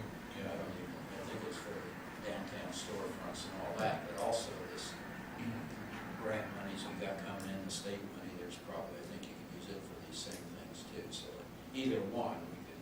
I don't fully understand what you're talking about in front of the building here, and that's fine, but you're talking about benches and stuff like that, I would, you know, we need to pay attention about visibility when you're headed north at this intersection and you're trying to look east. I mean, I've had complaints about this tree blocking the vision over here, so you don't really need to pay attention, you know, I don't know if you're putting benches right in front of the building or not, but, you know, there may be some obstacles there that. We'd have to look at all of that, but just getting rid of that big step out there that is a problem now with, you know, trying to get handrails and stuff. I just thought that would be nice. And them pavers, you know, flush with the Well, sidewalk. don't misunderstand, I'm not disagreeing with you, I mean, the building's quite a ways above the sidewalk, so, you know, we have to have steps up somewhere. Right, we'd have to put a step the size of the other steps, just have one step that we'd have to replace, you know. And then put like a bench on either side of that or Right. When the deck comes out, right in front of the two steps that's there, you would frame in and have the height of that as the third step. I mean, so you just have Maybe first. not now, but I'd like to, for somebody to walk me out there sometime and show me exactly what they had in mind. Yeah, Yeah, instead of having that big one that, you know, goes out a long way, it would just be a regular step size instead of, so when you started up and your 3 steps, it'd be, So you would jackhammer out, yeah, that whole thing would come out, yeah. and then take it down to the sidewalk level. And remember too, that slab is separating from, it has been for 20 years, separating from the building, and you can repair and mortar in the front at that same time. Yeah, do any structural. Yeah, instead of, we don't know water's getting down in there or what, I mean, I don't think. I mean, we'd have to look at all this yeah, and okay, trying to make some a little more sense in my head now, so. So Ashley, when you're doing that snow and everything coming around there, or people in snow time walking up, sometimes with those drifts and stuff, you don't even see the corners out there, you know, but just cleaning them, you wouldn't have those 2 levels, it'd be, like Stan would say, all one flat level that you could really. it'd be much easier to put handrails in just with that one short step right there instead of going all the way out. Right. Jim, oh, yes. for the new town attorney, do you have a contract yet? No. They start tomorrow. You'll just need a What? motion, Ashley, that's not what. Sorry, go ahead, Brady. you'll just need a motion to approve the fee agreement and then authorize the town council president to sign it. So we do have the fee agreement like set out in her letter. So we do have that, just not, Yeah, that's what I'm referring to. okay. You could just do a separate motion to approve the fee agreement Okay, and authorize the town council president to sign it. Yeah. okay.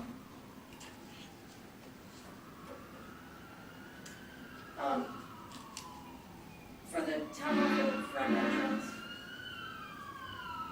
is somebody already in the works of getting estimates?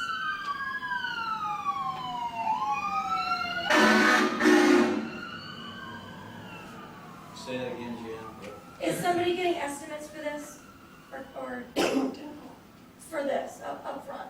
Well, I think Stan, unless we got one estimate. Okay, so it's, okay, We wanted to, everybody need to talk and get on the same board, that's all okay. Sure. And then we can get to, I think you're talking about this work out here, 2,000 to 3,000, maybe 5,000 tops. It's not like it's a $20,000 project. or Yeah, and 15. it won't happen until next spring. okay. So we get these prices all. A motion to approve the fee agreement and then another motion to allow me to Just sign it, one- just one, okay. One motion, so the board's approving the contract and then authorizing you to sign it. Okay, on behalf of the board. okay, so. So you don't all have to sign it. I would make a motion to approve the fee agreement and allow the president of the town board to sign said agreement. I seconded. Okay, there's been a motion made by Carla and seconded by Stan to approve the fee agreement with Alicia Robertson and allow me to sign the contract with her. Is there any discussion before we vote? How do you vote, Ashley? Yes. Stan? Yes. Ron? Yes. Carla? Yes. And I vote yes, that passes 5-0. Thanks, Reed. Okay. Next on the agenda, was that it for town hall, for the front entrance? Yeah, I think for now. Okay. The comprehensive planning grant, I just wanted to say, we had talked about that survey that we have to do. And it's just for part of the, application process, we have to do a survey. And this is not the comprehensive plan, because there will be other surveys for town people to fill out for the actual plan. This is just a survey for the application, and so that is live now. It's on the Dayton, Indiana Facebook page, and I shared it a couple times. I'll put it on the website, so if you want to spread that to whoever. And it's not just for Dayton residents, because there is a question, like, where do you live, in Dayton, in Tippecanoe County, or somewhere else, and then, like, do you work in Dayton, do you play in Dayton? So, anyone can fill it out, any member of the Dayton community, large Dayton community, is welcome to fill that out. The American Rescue Plan, so this is the money that Ron was talking about, that money that we got, $188,000. We just need to be, like, there are certain guidelines for this money, so if you haven't already, hopefully you have, but look at the guidelines that the Treasury put out and think about how you think it would be best that we spend this money. Like, if we want to put a giant splash pad right out here for the children, or, walking trails. Anyway, just look at the guidelines, because we do need to get a plan for that. It's not a big rush, but we do need to get a plan for that. And just like every other money, Good. there's like, not hoops you have to jump through, but deadlines you have to meet. So there was a report that needed to be filed. It was October 31st, but then they moved it back. I don't even know if you knew about this. It's now not due until next year. But they do expect, like, I want to see your plan. I want to see, how you're using the money. I want to see when it was used. And you have to be able to, like, justify that the way you use the money fit within their guidelines. So obviously, we don't even have a plan yet. We've not spent any of the money, so that would be an easy report to do. But I'm just saying there's going to be deadlines to meet and stuff. So this is not something we couldn't do on our own, but the people that are doing our comprehensive planning grant application, Klein Peter, they do something like this where they assist the clerk treasurer, like, this is your deadline. These are the reports you need to file. This is, what you need to have on hand for State Board of Accounts to, justify the spending there. Anyway, just something to think about, not something we're deciding on right now. It's $125 an hour, and it can be paid with that money. And we don't know what our plan is, we don't know what we're using it on. It might be a very simple plan, and we can handle it ourselves. But I'm just putting that information out there to mull over as you're thinking about the best way to use this money. So the art money can be used also to pay for the assistants, Right. to meet the deadlines and to put a pull plan together, essentially. Yeah.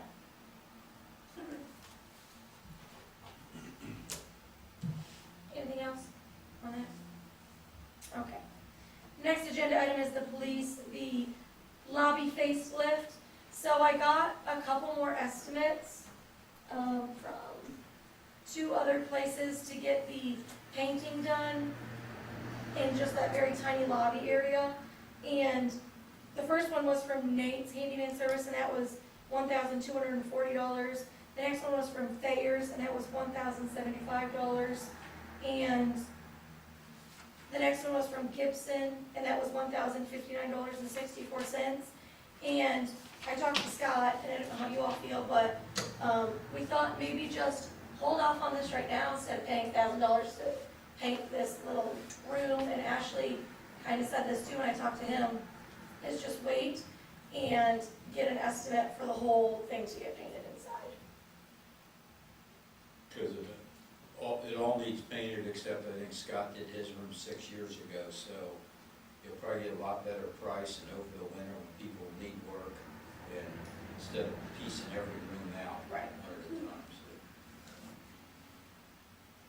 Anybody have any interest? Actually, that was kind of what your thoughts were too, right? Yeah, I think Scott will agree, the whole place needs painted, not just the lobby, We need a fresh coat of boring white paint on every wall in that police station. Otherwise, All right, so we'll hold off on that. but are we getting estimates? Well, I wasn't gonna tackle that right this minute. Ron just said wait until December. you know, you could get estimates, I said wait to, maybe to do the painting November, December, when people are moving from outside, inside, and they I mean, Jim got the 3 estimates from those 3 people, just just call them up and tell them, do the whole quote, thing. price is so great, give us a quote for the, paint the whole thing, you know? Well, Yeah, that'd be good. Are you doing anything about floor covering, or? It's just good. I kind of did not want to mess with that floor, except maybe to get it, professionally Clean. cleaned. What were your thoughts on the floor? Well, it at least needs that.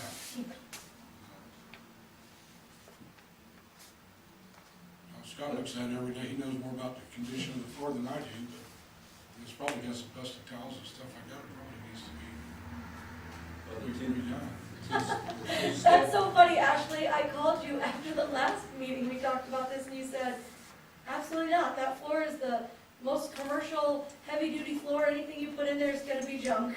I You was, had quite a change of heart. I had been in the building to look at the floor since then, and it does have some busted tiles. Right in the front there, under that rug. Well, I know some back in the back part towards the restroom area and stuff, but, Wait. so, Back past the lobby? We're just Where are you talking talking about about? out of the front. There's no restroom in the lobby. no, the restroom in the building, Oh, I didn't look at any other floor but the lobby. yeah. Let's just, why don't we get first start, get everything painted in there, nice and clean, and do fresh coat paint, and then we can look at the floors and whatever. If you redo the floor, they'll be tearing the base coat out, okay? If they redo the floor, which affects the painted walls,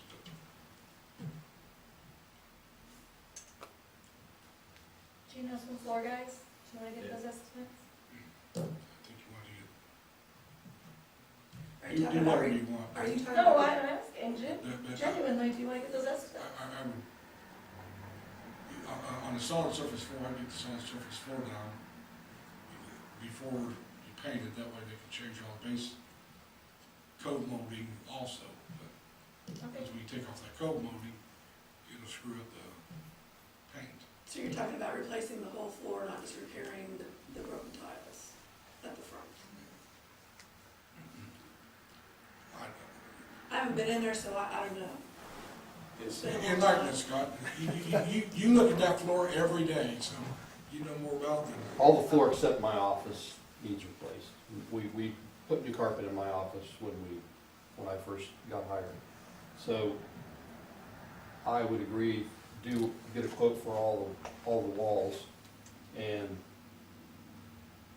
you tell them to tear out all the code mold, and then we'll get a quote after that's all done to put, in my opinion, vinyl throughout, which will hold up, something similar to what we did here at the town hall. And at that time, put the commercial vinyl cove base back. So a 2-part project. yeah.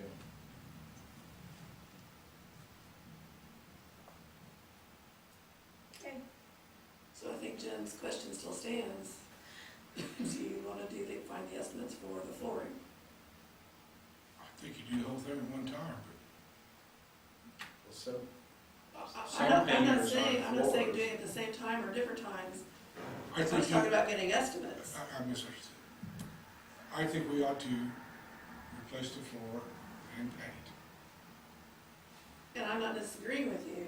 She, it sounded like she's going to contact the 3 people that she got estimates for, from one room to the whole building.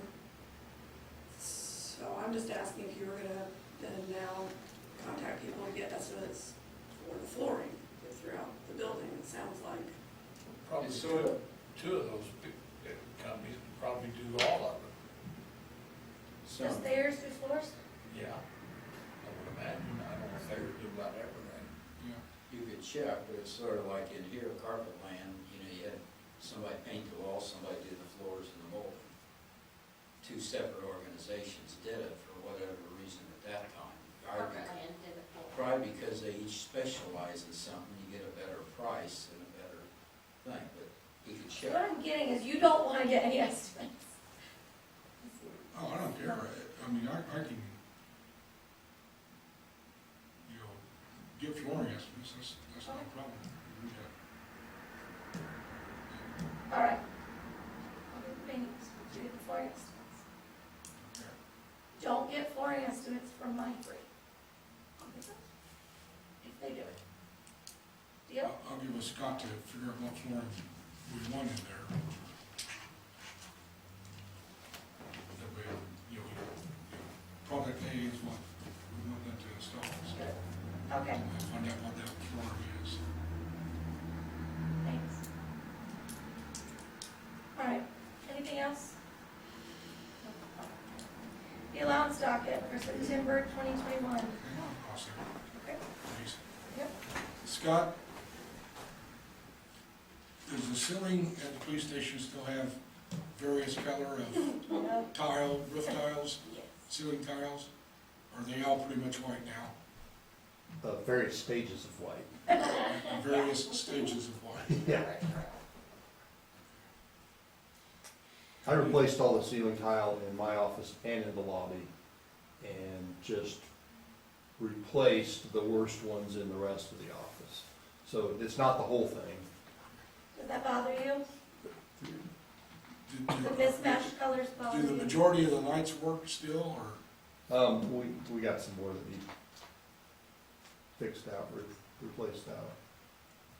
We've been, Stan and Ron have been replacing them with LEDs, but we've had some more go out since the last repair. But we were just buying them a couple at a time and putting them in. I'm open to Are anything. those tiles like these tiles? Yeah. So, No, well, not exactly, but they're like the ones that have like the holes in them. It's a drop ceiling. similar concept 2 by 4. is all I meant, so. What they look like is irrelevant, it's just the concept of Yeah. the top, yeah, okay. And I think getting them all the same shade of white would be very cheap. I mean, you used to be able to buy bundles of those ceiling tiles for almost nothing. That'd be easy. We'll have to find out from Scott which shade of white he prefers. The dirty white. The Would that cheapest be white, ivory or eggshell? the cheapest white. Oh, If you could just match them up in the individual rooms, then, you know, they'd probably be pretty decent.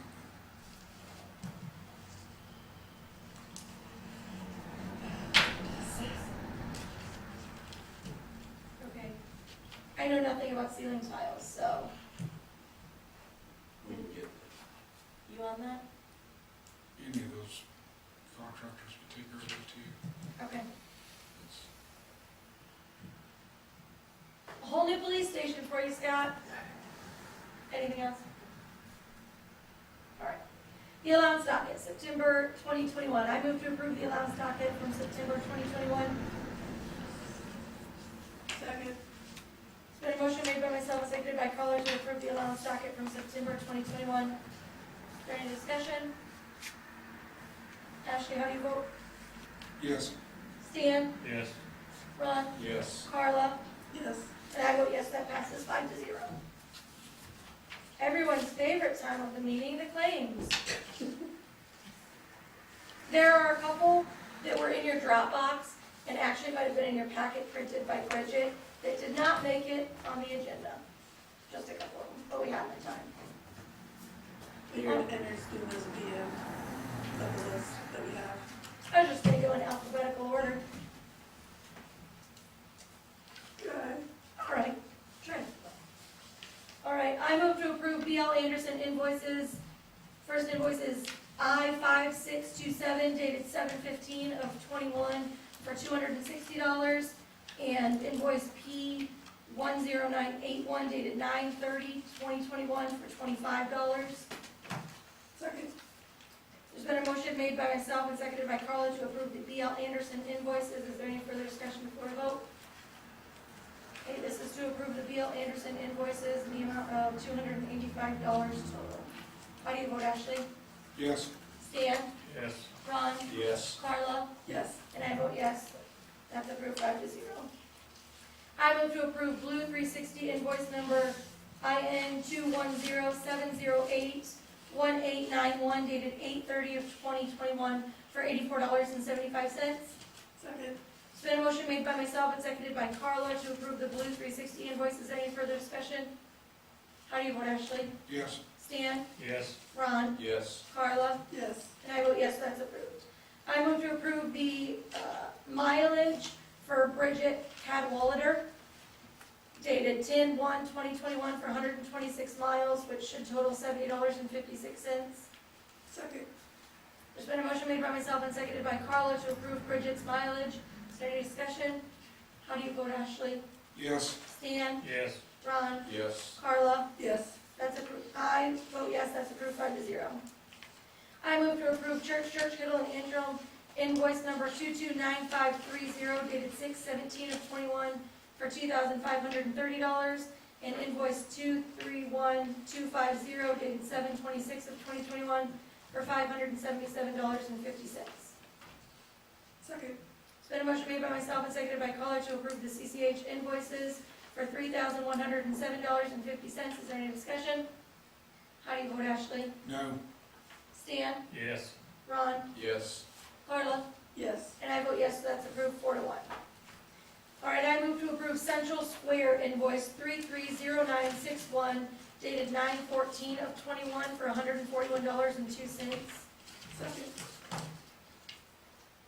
There's been a motion made by myself and seconded by Carla to approve the Central Square invoice. Is there any further discussion? What is Central Square? You want to take that one? That's the RMS software company Okay. that was previous to the one we just switched to. Right, okay. Anything else? How do you vote, Ashley? Yes. Stan? Yes. Ron? Yes. Carla? Yes. And I vote yes, that's approved 5-0.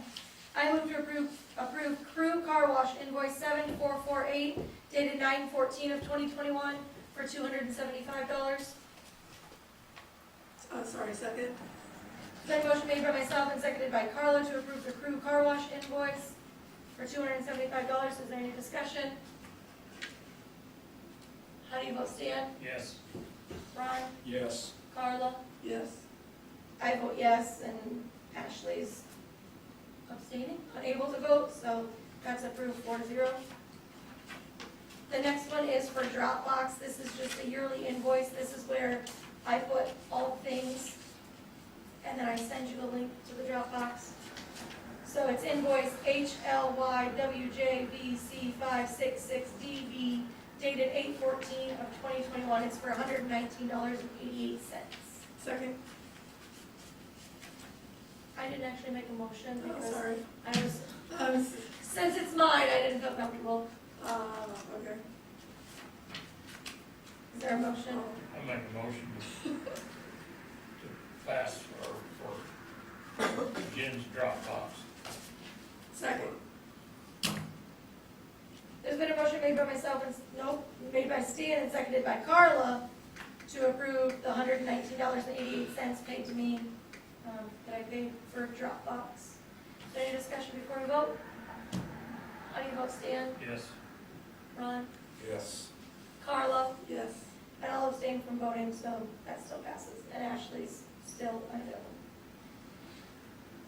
All right, I move to approve FJF Services invoice 27136 dated 9/30/2021 for $114. Second. There's been a motion made by myself and seconded by Carla to approve the FJF Services invoice. Is there any further discussion? And how do you vote, Stan? Yes. Ron? Yes. Carla, Yes. Ashley, it's for FJF services for $114. Yes. Okay. And I vote yes, that passes 5-0. I move to approve Keys Heating and Cooling invoice 2092 dated 8/9/21 for $90. Second. Okay, there's been a motion made by myself and seconded by Carla to approve this invoice. I did just have one question. Was this like, did something happen? Did somebody call Keys? That's routine maintenance, Okay, it's just like a yearly checkup, twice a year. twice a year. Okay. How do you vote, Ashley? Yes.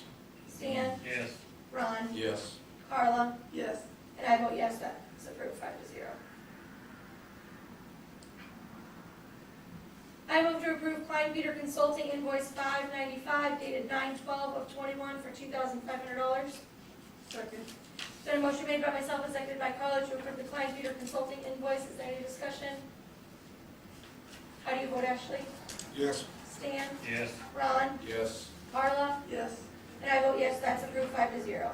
I move to approve Menard's invoice 29218 dated 9/23/21 for $22.22. Second. Okay, there's been a motion made by myself and seconded by Carla to approve the Menard's invoice. Is there any discussion? I want to know how you got $22.22. That's a really good total. All right. How do you vote, Ashley? Yes. Stan? Yes. Ron? Yes. Carla? Yes. And I vote yes, that's approved 5-0.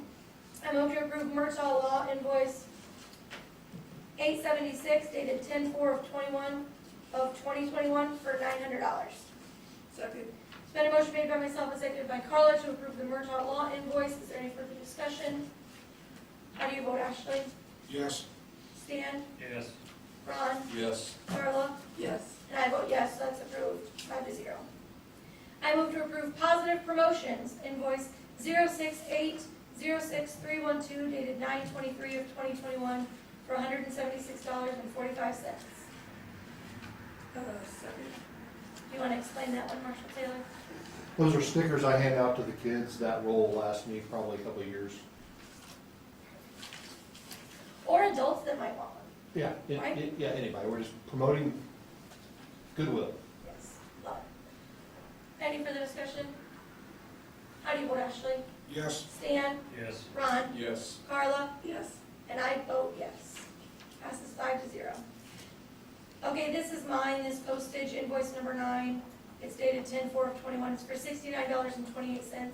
This is for this month's disconnect notices that I have to take to the post office and mail by certified mail, or certified letter.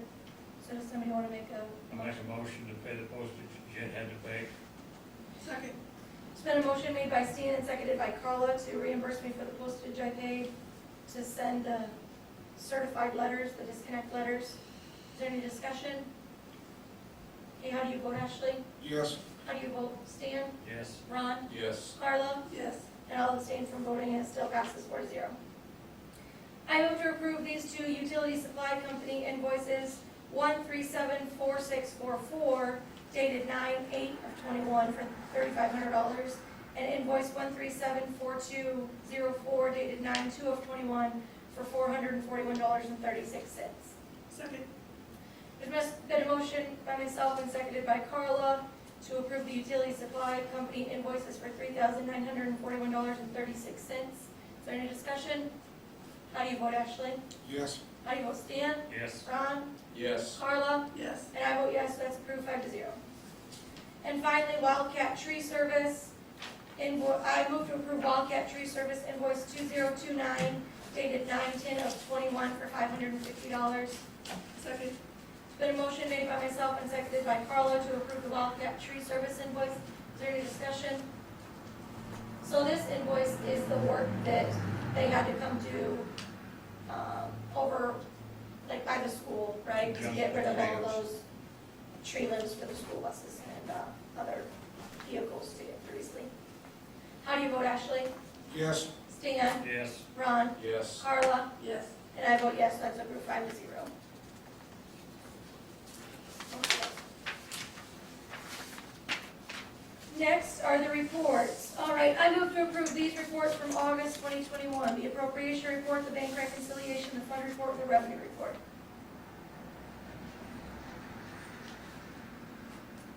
there a second? Second. It's been a motion made by myself and seconded by Carla to approve the August 2021 monthly reports. Is there any discussion? How do you vote, Ashley? Yes. Stan? Yes. Ron? Yes. Carla? Yes. And I vote yes. That passes 5-0. I move to approve these September 2021 reports, the appropriation report, the bank reconciliation, the fund report, and the revenue report. Second. It's been a motion made by myself and seconded by Carlo to approve the September 2021 monthly reports. Is there any further discussion? Okay, how do you vote, Ashley? Yes. How do you vote, Stan? Yes. How do you vote, Ron? Yes. Carla? Yes. And I vote yes, that passes 5-0. All right, so we are going to be voting on 4 minutes, the August 9th, 2021 Utility Board, August 9th, 2021 Town Council. Let me make sure I have this right. September 13th Utility Board, and September 13th Town Council. So we are not voting on the September 1st, 2021 budget work session or the September 30th, 2021 budget work session. So I would move to approve the final minutes that were put in your Dropbox, labeled minutes, final.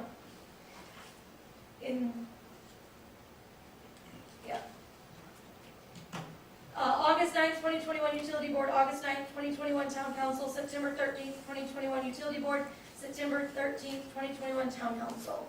These are also printed and put in your packets. Is there any discussion? Oh, I need a second. Okay. It's been a motion made by myself and seconded by Ron to approve these 4 final minutes. Is there any discussion? How do you vote, Ashley? No. Stan? Yes.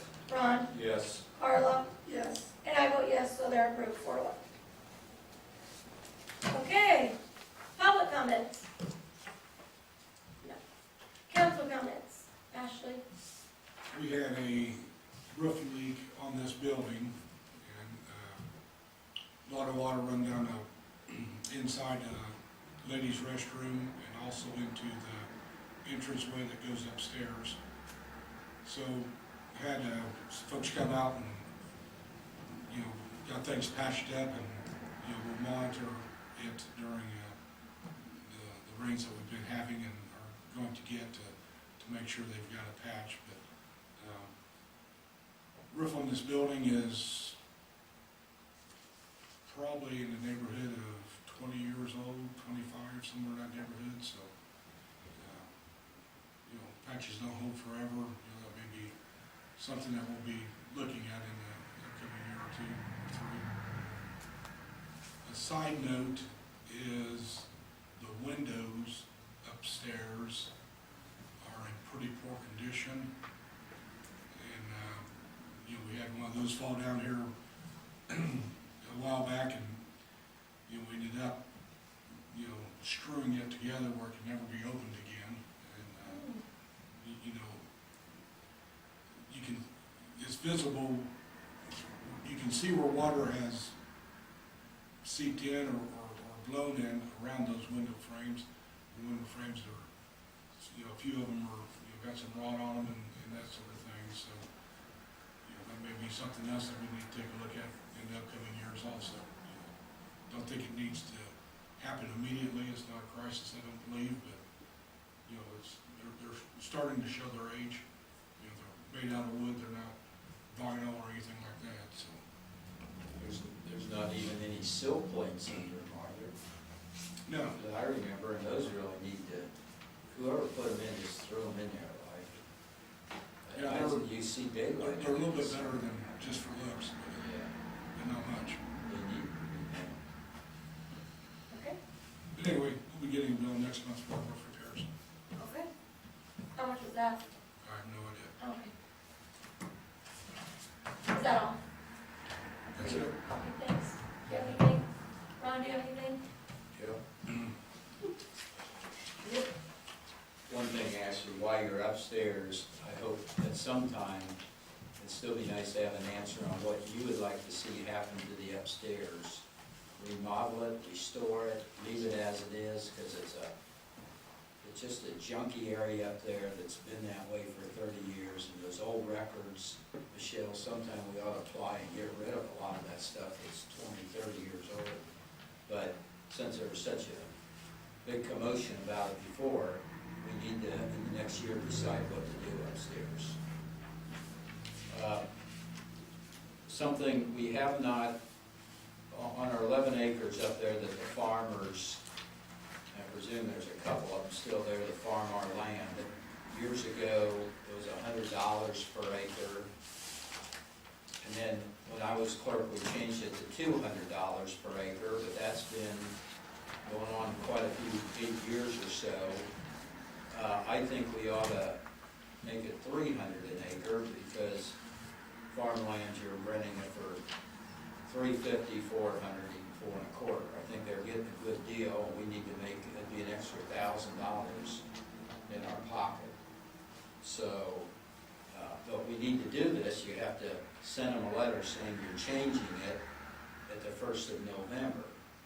So we really need to have a letter sent that we're going to increase it if we want to, but it's just, the farmers that are farming it have gotten a great deal for 20 years, actually, a real good deal, so. Are there any thoughts on it? I'd like to make a motion to increase it to $300 an acre, and have a letter sent to them immediately that it will be increased, and that's still giving them we get $375 out of ours, and the same amount of land, and I've heard it's up to $450 even. So, anyway, I make a motion to do it. I'm sorry, to start one? To send a letter to the 2 farmers probably that still farm it. Michelle can pull that. But the increase. you want it to Increase from begin 200 to 300 an acre. To begin when? To begin starting next year in 2022. Okay. Yeah. Since it wouldn't start until next year, is this something we could wait until? No, you gotta send them a letter. For a contract, in farmers, you gotta send them a letter by, I think, 1st of November or the end of November. Oh, okay. I think it's the 1st of November to give them time to get it. Otherwise, it automatically renews at the same thing, so. Sorry, could you restate your motion? Okay, I make a motion to increase, The rent on 11 acres. right, from 200, the rent on 11 acres, thank you, from 200 to 300, starting next year. Per acre. Per acre, that's per acre, yes. Starting next year. And to send a letter immediately to them in the next week that's stating that we're increasing it. I second it. Okay. It's been a motion made by Ron and seconded by Stan to send a letter to these 2 farmers. Michelle? I think it's just Berry Farms now. Okay.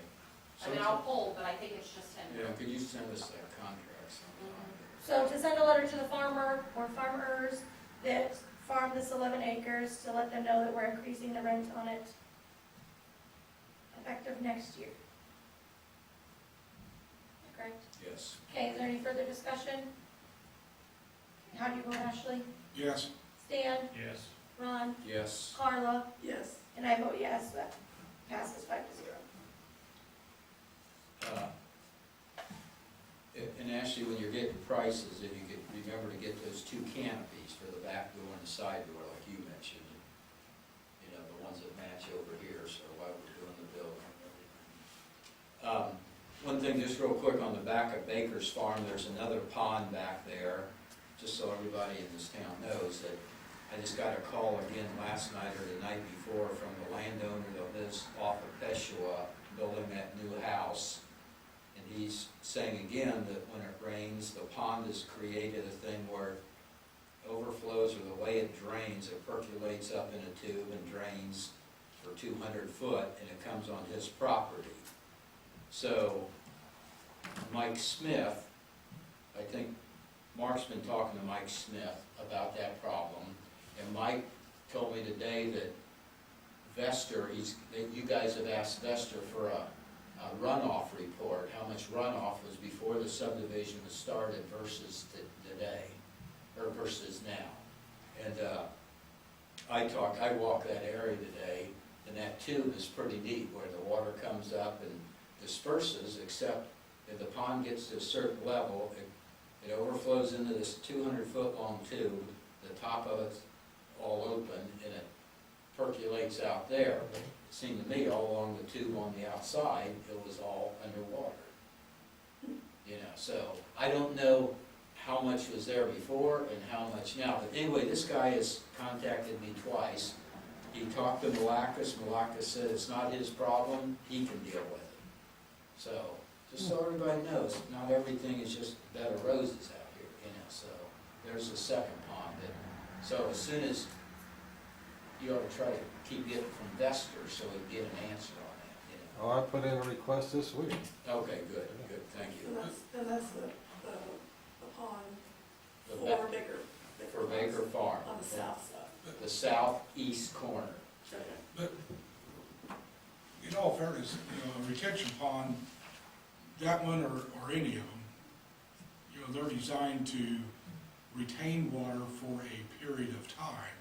You know, they're not necessarily designed to hold every ounce of water that ever flows in there and never discharge. You know, they basically impede the flow out of an area. And, you know, there's all kinds of guidelines. You know, I've read a little bits about, you know, this gentleman's property and stuff.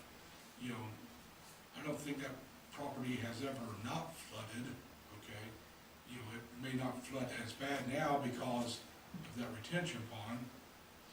You know, I'm not gonna get into this dispute, but, you know, that retention pond is just designed to basically slow down the water, you know. And there's guidelines in place where, you know, the one out here at Deerfield, you know, it has to be completely empty within 48 hours, you know, if it's gonna be a dry pond. So on a wet pond, you know, it does retain water, holds it to a certain level.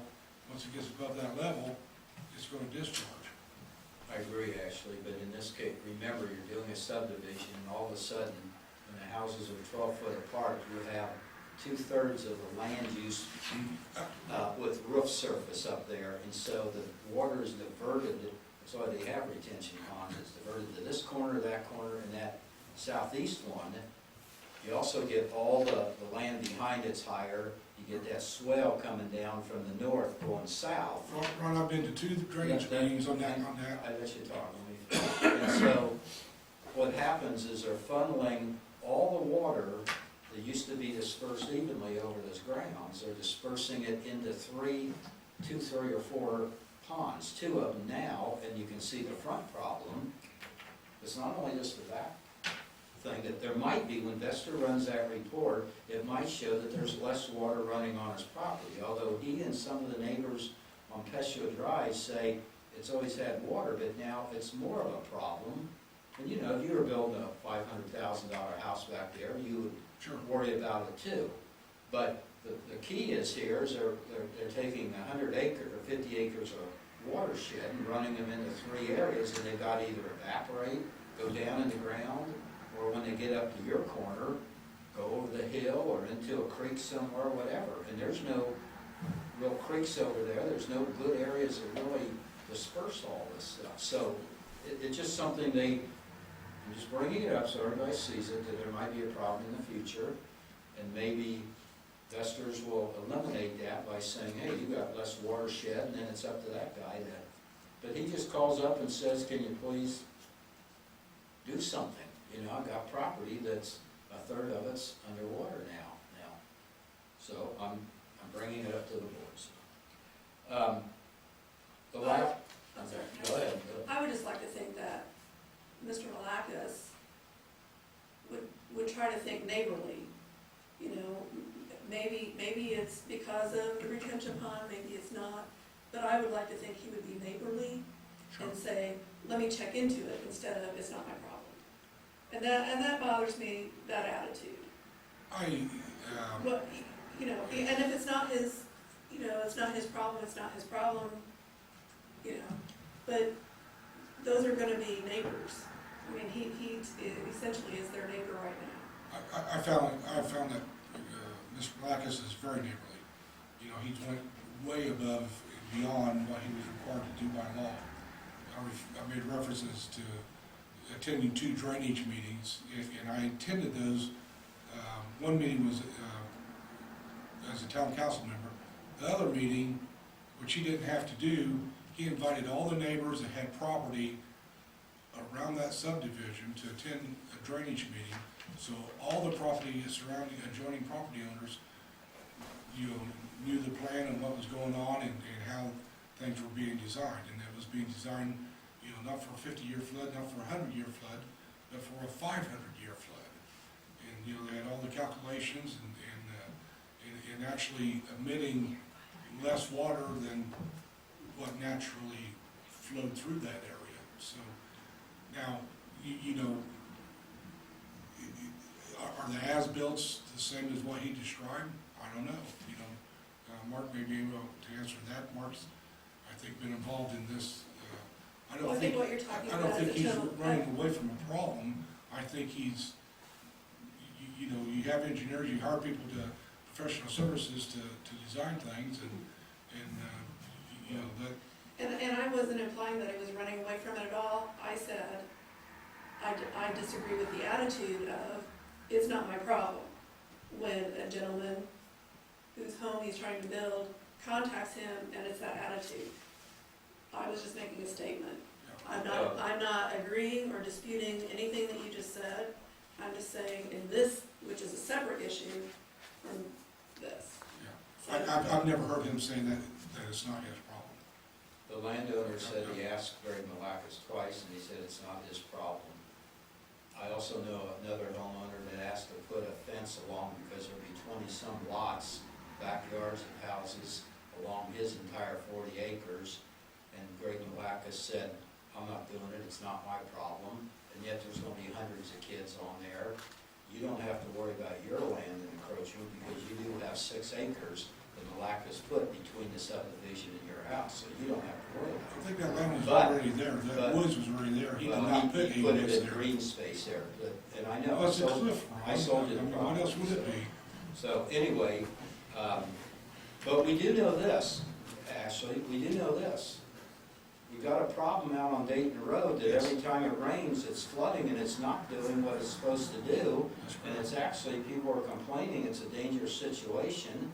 And I just brought up about the other pond that the guy called and said there's a problem back there. Now maybe Vester can clear it up and they're both off the hook or something, but I don't, the way this guy and other people in Peshua Drive talk, there's a lot more of a problem there now than what there used to be.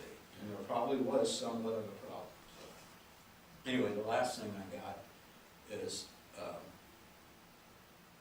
I just want to say, Reed, thank you for helping us these years. It's been a joy working with you, and the ups and downs and everything. It's been challenging, but it's been really nice, and good luck in the future, whatever you do, and with your family and your kids and everything, so. Thank you, Rob. Thank you. Enjoyed working with all of you. Appreciate it. Is that it? And for that, you get a cupcake. Carla, do you have Yeah, anything? that's it. No. Okay, 2 things.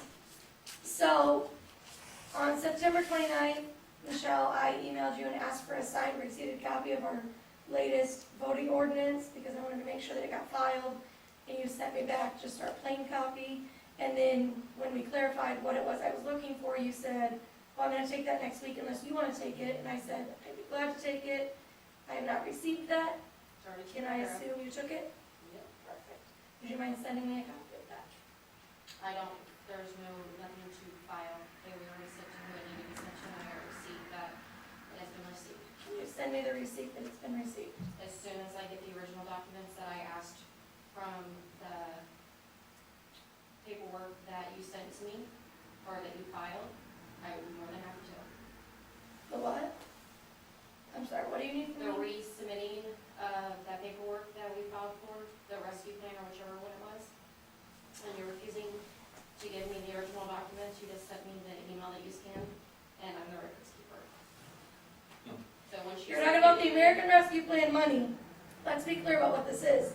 It The doesn't American matter. Rescue It's Plan original money, documents that has we said needed to account submit documents to information. get this. This should have been on Michelle. Michelle didn't do it. Michelle finally did it. Let her She speak. copied me on me. Break. She, She's stop, Let her stop. You're She full of copied crap. me on it. She sent the wrong budget. It was very specific about what budget form it needed. I asked for this budget form, she refused to give it to me. I asked for the budget form, she refused to give it to me. She sent me to Gateway, it's not on there. She sent me to this. She sent me the one from the wrong year. Doing pretty much everything in her power to sabotage us getting this American Rescue Plan money. So then I had to resubmit it so that we could receive this $365,000 because there was a deadline. If we didn't meet it and we didn't submit the correct paperwork, we wouldn't get it. So I resubmitted it electronically. You got that, and now you're claiming I did not give you documents. And not only that, you're claiming I didn't give them to you, and you're also withholding things I asked for because I did not give you It this. is an email. If you want proof, you can Tit contact for yourself. tat. You gotta Oh my give gosh. respect to get respect, and I have it on camera that you asked me, and I went into the safe and To got my finally get it, budget. after how many times of me asking for this, I had to ask you You at a didn't say it public was for meeting. that, so don't sit here and lie. I've got the email. If I ask for something, I shouldn't have to say, it's so that I can submit the paperwork to get the free. Well, you know what, Jen, if you would learn to Okay, get we're with moving your on. treasurer I'd really like to email, see that that was submitted. well, you Next can thing, confirm. Arbor Homes, I think Ron has mentioned before, contacted him, or contacted Mark, contacted somebody, and, so then they contacted me, and they just wanted to have a meeting with me to kind of let me know what they were planning, and it was very, wow. So, they wanted to take 79 acres down here and put 295 houses on it, and there was no give. There was no bigger lots, there was no anything. So I said, that's gonna be a hard sell in this town. And so, they ended up not going forward with the plan, but just let you know what, you know, Three foot lot lines instead of 6 foot, 3 foot between the lot and the edge of that house. yeah. So thankfully, they're not going forward with the plan, but that's just, you know, just wanted to let people know that there are developers or people that are looking to do stuff like that. Nobody happens. Okay, and lastly, You know you'll stop. I was gonna say thanks to Reed, but you already took it, so thank you, Reed. It really has been nice working with you. I've learned a lot. And I don't know where I just need the advice, so. The meeting's adjourned. Everybody grab some cupcakes before you go. It's not a cupcake, not left over.